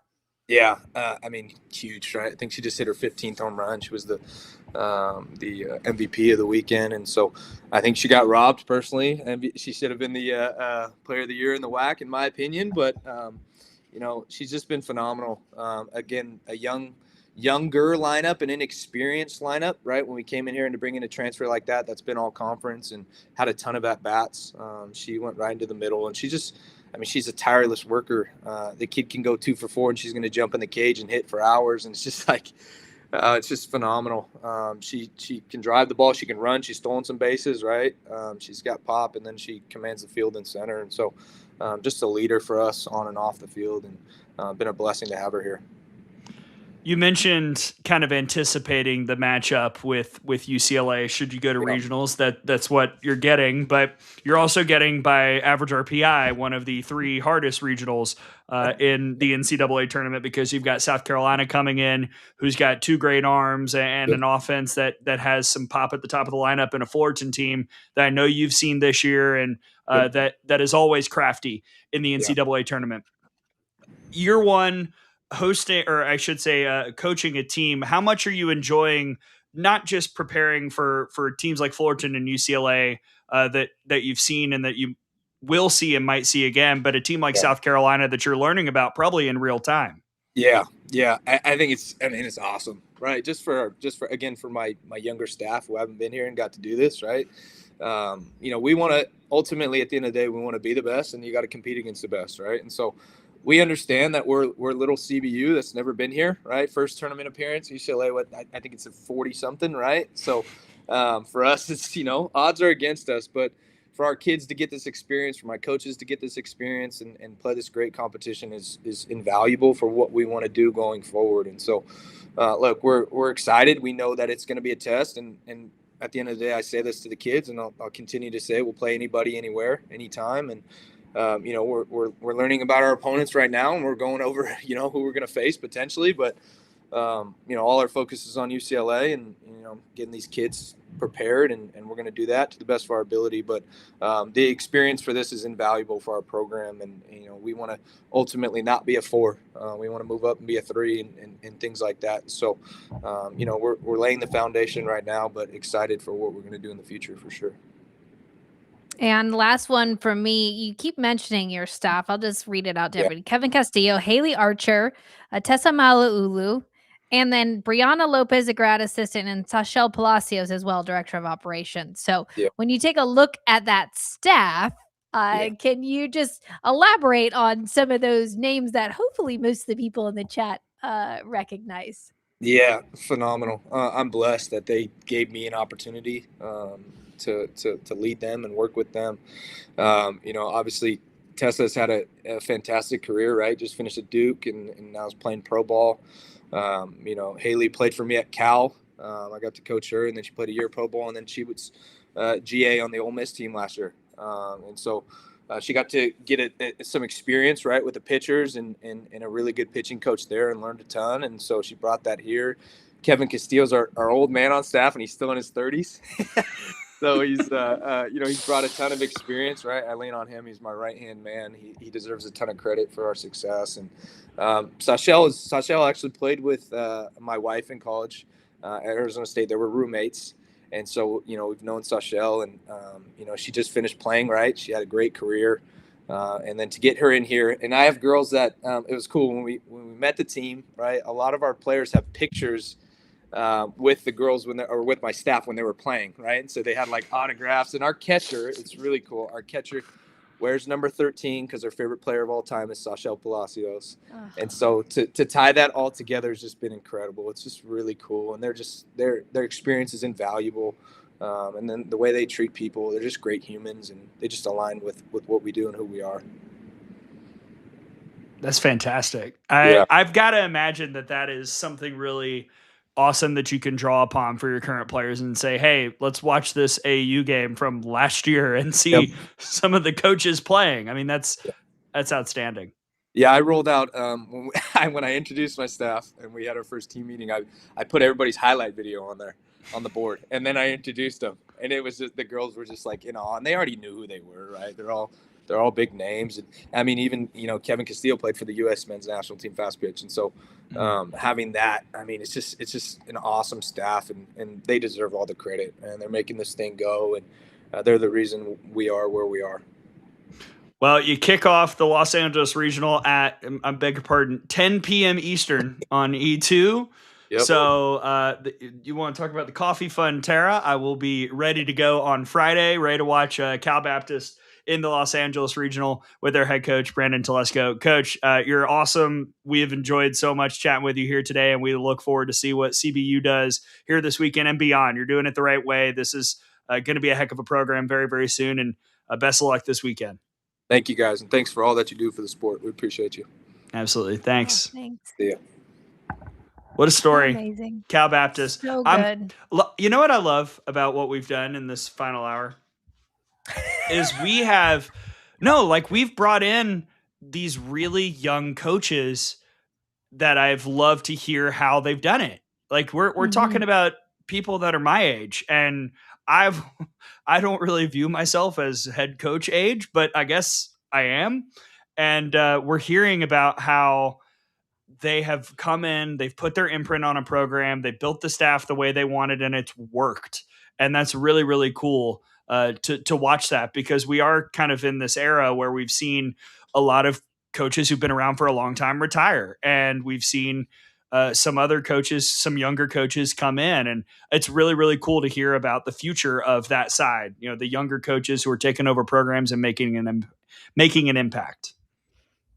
I mean, we just learned so much from each and every one of them, and I'm so excited just talking to each one of our guests. And Lonni Alameda, who was going to be our next guest. Gray, I think I sent you a photo. I don't know if you can upload it, but this is from her. I can.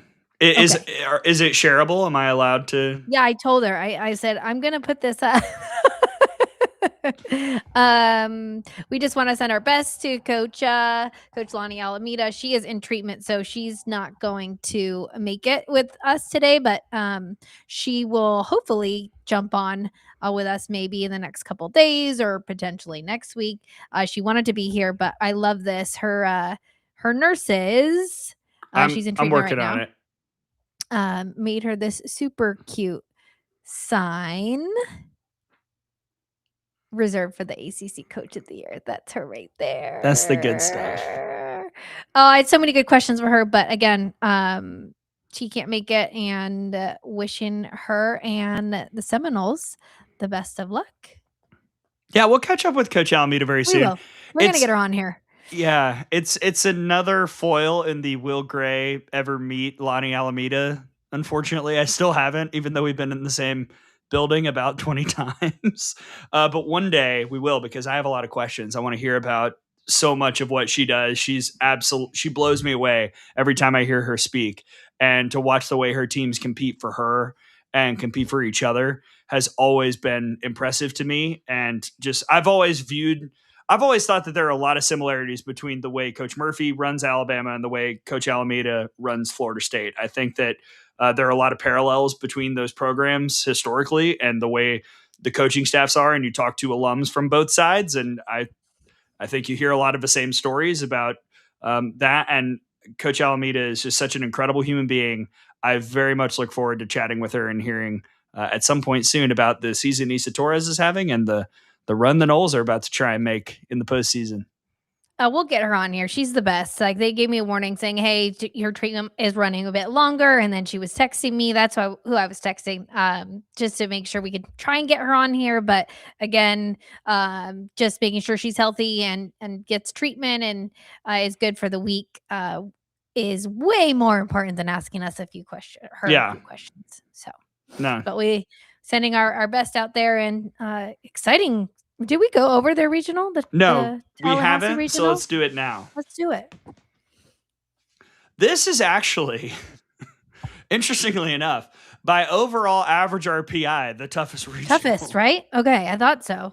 That's Yeah. an all-in state. Yeah. And yet, That's I a feel really good Florida about. All-in state regional, right? Yeah, Yeah. all in state. No, it's not. Jacksonville State's Oxford, Alabama. Oh, You're okay. thinking Jacksonville. Yeah. Okay. Florida State is the 9 overall seed with UCF, Jacksonville State, and Stetson. So Stetson, first of all, is a very tricky opening day. I mean, that is a team that pushed Florida very recently. They're in the 60s in the RPI. UCF as the 2, Jacksonville State. I've seen them firsthand. Really, really impressive stable of arms for the Gamecocks this year. So it's tricky. However, the way Florida State's playing right now, it's very, very hard to see anybody beating them twice. I agree. I mean, when you take a look at UCF, they're a spoiler in there as well. I know the Knights have had some glimpses of ups and downs, but for me, I do think we're gonna see. I was surprised that Florida State wasn't the 8th seed. I know everyone else thought UCLA was going to get the 8th seed, but I still thought, no, you're on the money. The vibes Oh. had switched to Florida State. yeah, I thought that it was going to be Florida State. So I'm just surprised that they could potentially be going on the road for a super. But I wouldn't count out UCF, Gray.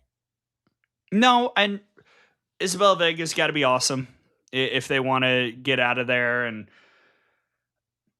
I really do wonder how much Stetson being the opener changes the calculus of how Lonni Alameda approaches this. Do we see Jazzy Francic on Friday, or is it a holdout? Bella Dimitrievich threw very well in the ACC tournament, so I don't think it'll be we see interesting. Jazzy on Friday.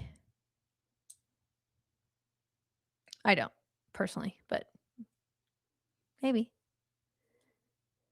No, Jeremy, they're in Jacksonville State is in. I'm pretty sure that's Oxford, Alabama. I have to go to Oxford to. Now I'm worried about my. That's okay. Don't even worry about it. No, I need to see. This is. I'm horrible at geography. You are not the best at geography, but that's okay. Neither am I. It is Actually, world Jacksonville, geography. Alabama, a small town setting right outside Oxford. So, okay, officially Jacksonville, Alabama, in the greater Oxford area. Glad we got that sorted. Yeah, thanks. It's really. How about how Jacksonville State played against Liberty? How about that comeback? I do think Conference USA has some things to discuss about the formula of. Yeah, how are they? Yes, I agree. But They're congrats to 3-1. the They're both 3-1. Gamecocks. Yeah. All right. Okay, are there any regionals that we've missed? The chat's trying to bait me, and I'm not falling for it. Don't do it. I'm not gonna do it. I've got a hard stop in the here soon. So You know what we haven't talked about, and we need to? We have not talked about Lubbock. Lubbock is the host of 11 national seed Texas Tech with 2 seed Ole Miss, Boston U, and Marist. My eyebrow raised a little bit last night during the selection show because I'm not surprised Texas Tech was there. That makes sense. But Ole Miss being the 2 was something I had anticipated, but seeing it on paper, I'm curious to see if the Rebels can bring a similar fight to what we saw last year on that run to OKC. They looked really team on a mission in Lexington at the SEC tournament, just like they did in Athens a year ago. Yeah, this is a bit trappy, I think, this regional for Texas Tech, especially getting shut out against Arizona State in the Big 12 final. So Boston U's got Casey Ricard in the circle. She can give some offenses some fits. And then when you take a look at Ole Miss and what Kyra Aycock and Emily Boyer have been able to do, I think this is going to be a handful for the Raiders. I agree. I really 100% do. agree. Especially with Ole Miss's offense. And again, an offense that can score runs in bunches. Yeah. So it'll be fun. And then the Supers matchup is Florida, which is exciting. Ooh, yeah, they're sending Mia Williams back to Florida. You knew they were going to send one of them somewhere. There were a lot of options. I thought it was actually going to be Texas Tech, Tennessee. Same. But I think maybe they're trying to get that into the World Series. Mm.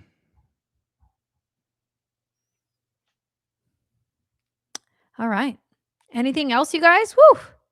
That was what? 2 hours, 50 minutes? 2 hours and Are you guys here 49 still with minutes us? and 10 seconds. For those of you that are still here with us, thank you. The viewership has been pretty steady. Yeah. Any appreciate you guys. lasting takeaways and or one big prediction before we say goodbye? Ooh. I'm not asking you to pick a natty, just like any bold call you want to make. Any bold call? Whew.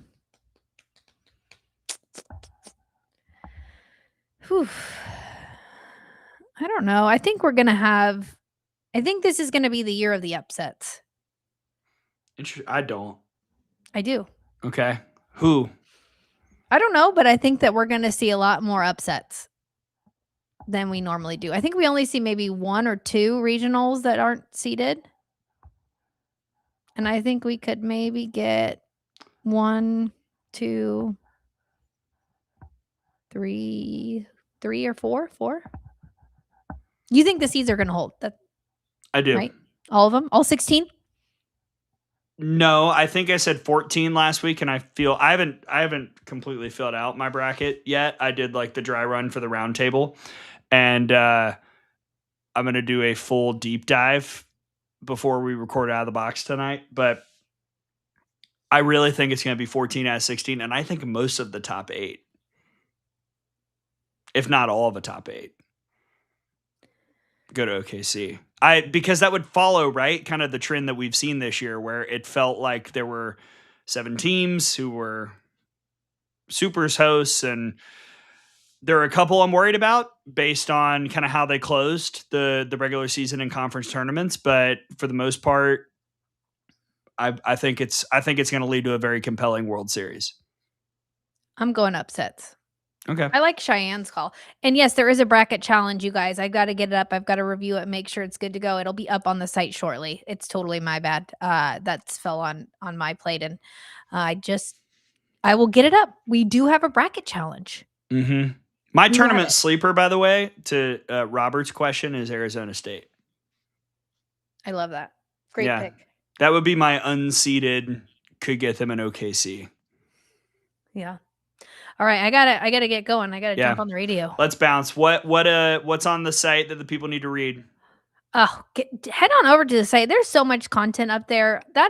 Brady is just rolling out the content. The roundtable is up there. The hardest regionals will be up there on the site. Take a look. Let us know what you think. And again, if you are watching this and you've stayed with us, thank you. We appreciate you. And give us a like as well. I'm gonna make and thank you to the coffee. I got a coffee fund. I think my brother hopped on here. Yeah. I saw that. So let's just make sure we get some love to. Here it is. Deuces Wild. Thank you for the super chat. And then. Oh, I pressed it too. My bad. Oh, that's okay. Super chat from work. That's my brother. Thanks, brother. He's a huge college softball fan. He was one of the original 4 Horsemen. I'm glad he's on the train with us, but when he's having a cool sister like you, how do you not get in on softball? He's the best. Him and Emily P-Tech are like super fans. Oh, I found out information I'll tell you about in a minute. Okay, many thanks to our guests. I'm just going to run through the names one more time. JT Gasso, Megan Bartlett, Lauren Camenzind, Randy Rowling, Tori Tyson, Katie Stewart, Maggie Maroka, Brandon Tlesco, and thinking about you, Coach. We will see you very soon. We certainly hope you're able to join the show at some point. Many thanks to all of the people in the chat. Yes, even you, some of the haters, and also to my wonderful partner, Tara Henry, for putting together. Hey, everyone, give Tara a round of applause for putting together an outstanding list of guests here here on the show. Oh, We'll be thank back you. at some point very soon to talk about the regional round, and we will make sure that there is enough promo to let you know when that's happening. For Tara Henry, I'm Gray Robertson. Thank you so much for hanging out with us on Good Morning Softball America. Enjoy the postseason. Enjoy regionals. Watch the softball. Let's have some fun. It's winning time. See you soon, everybody.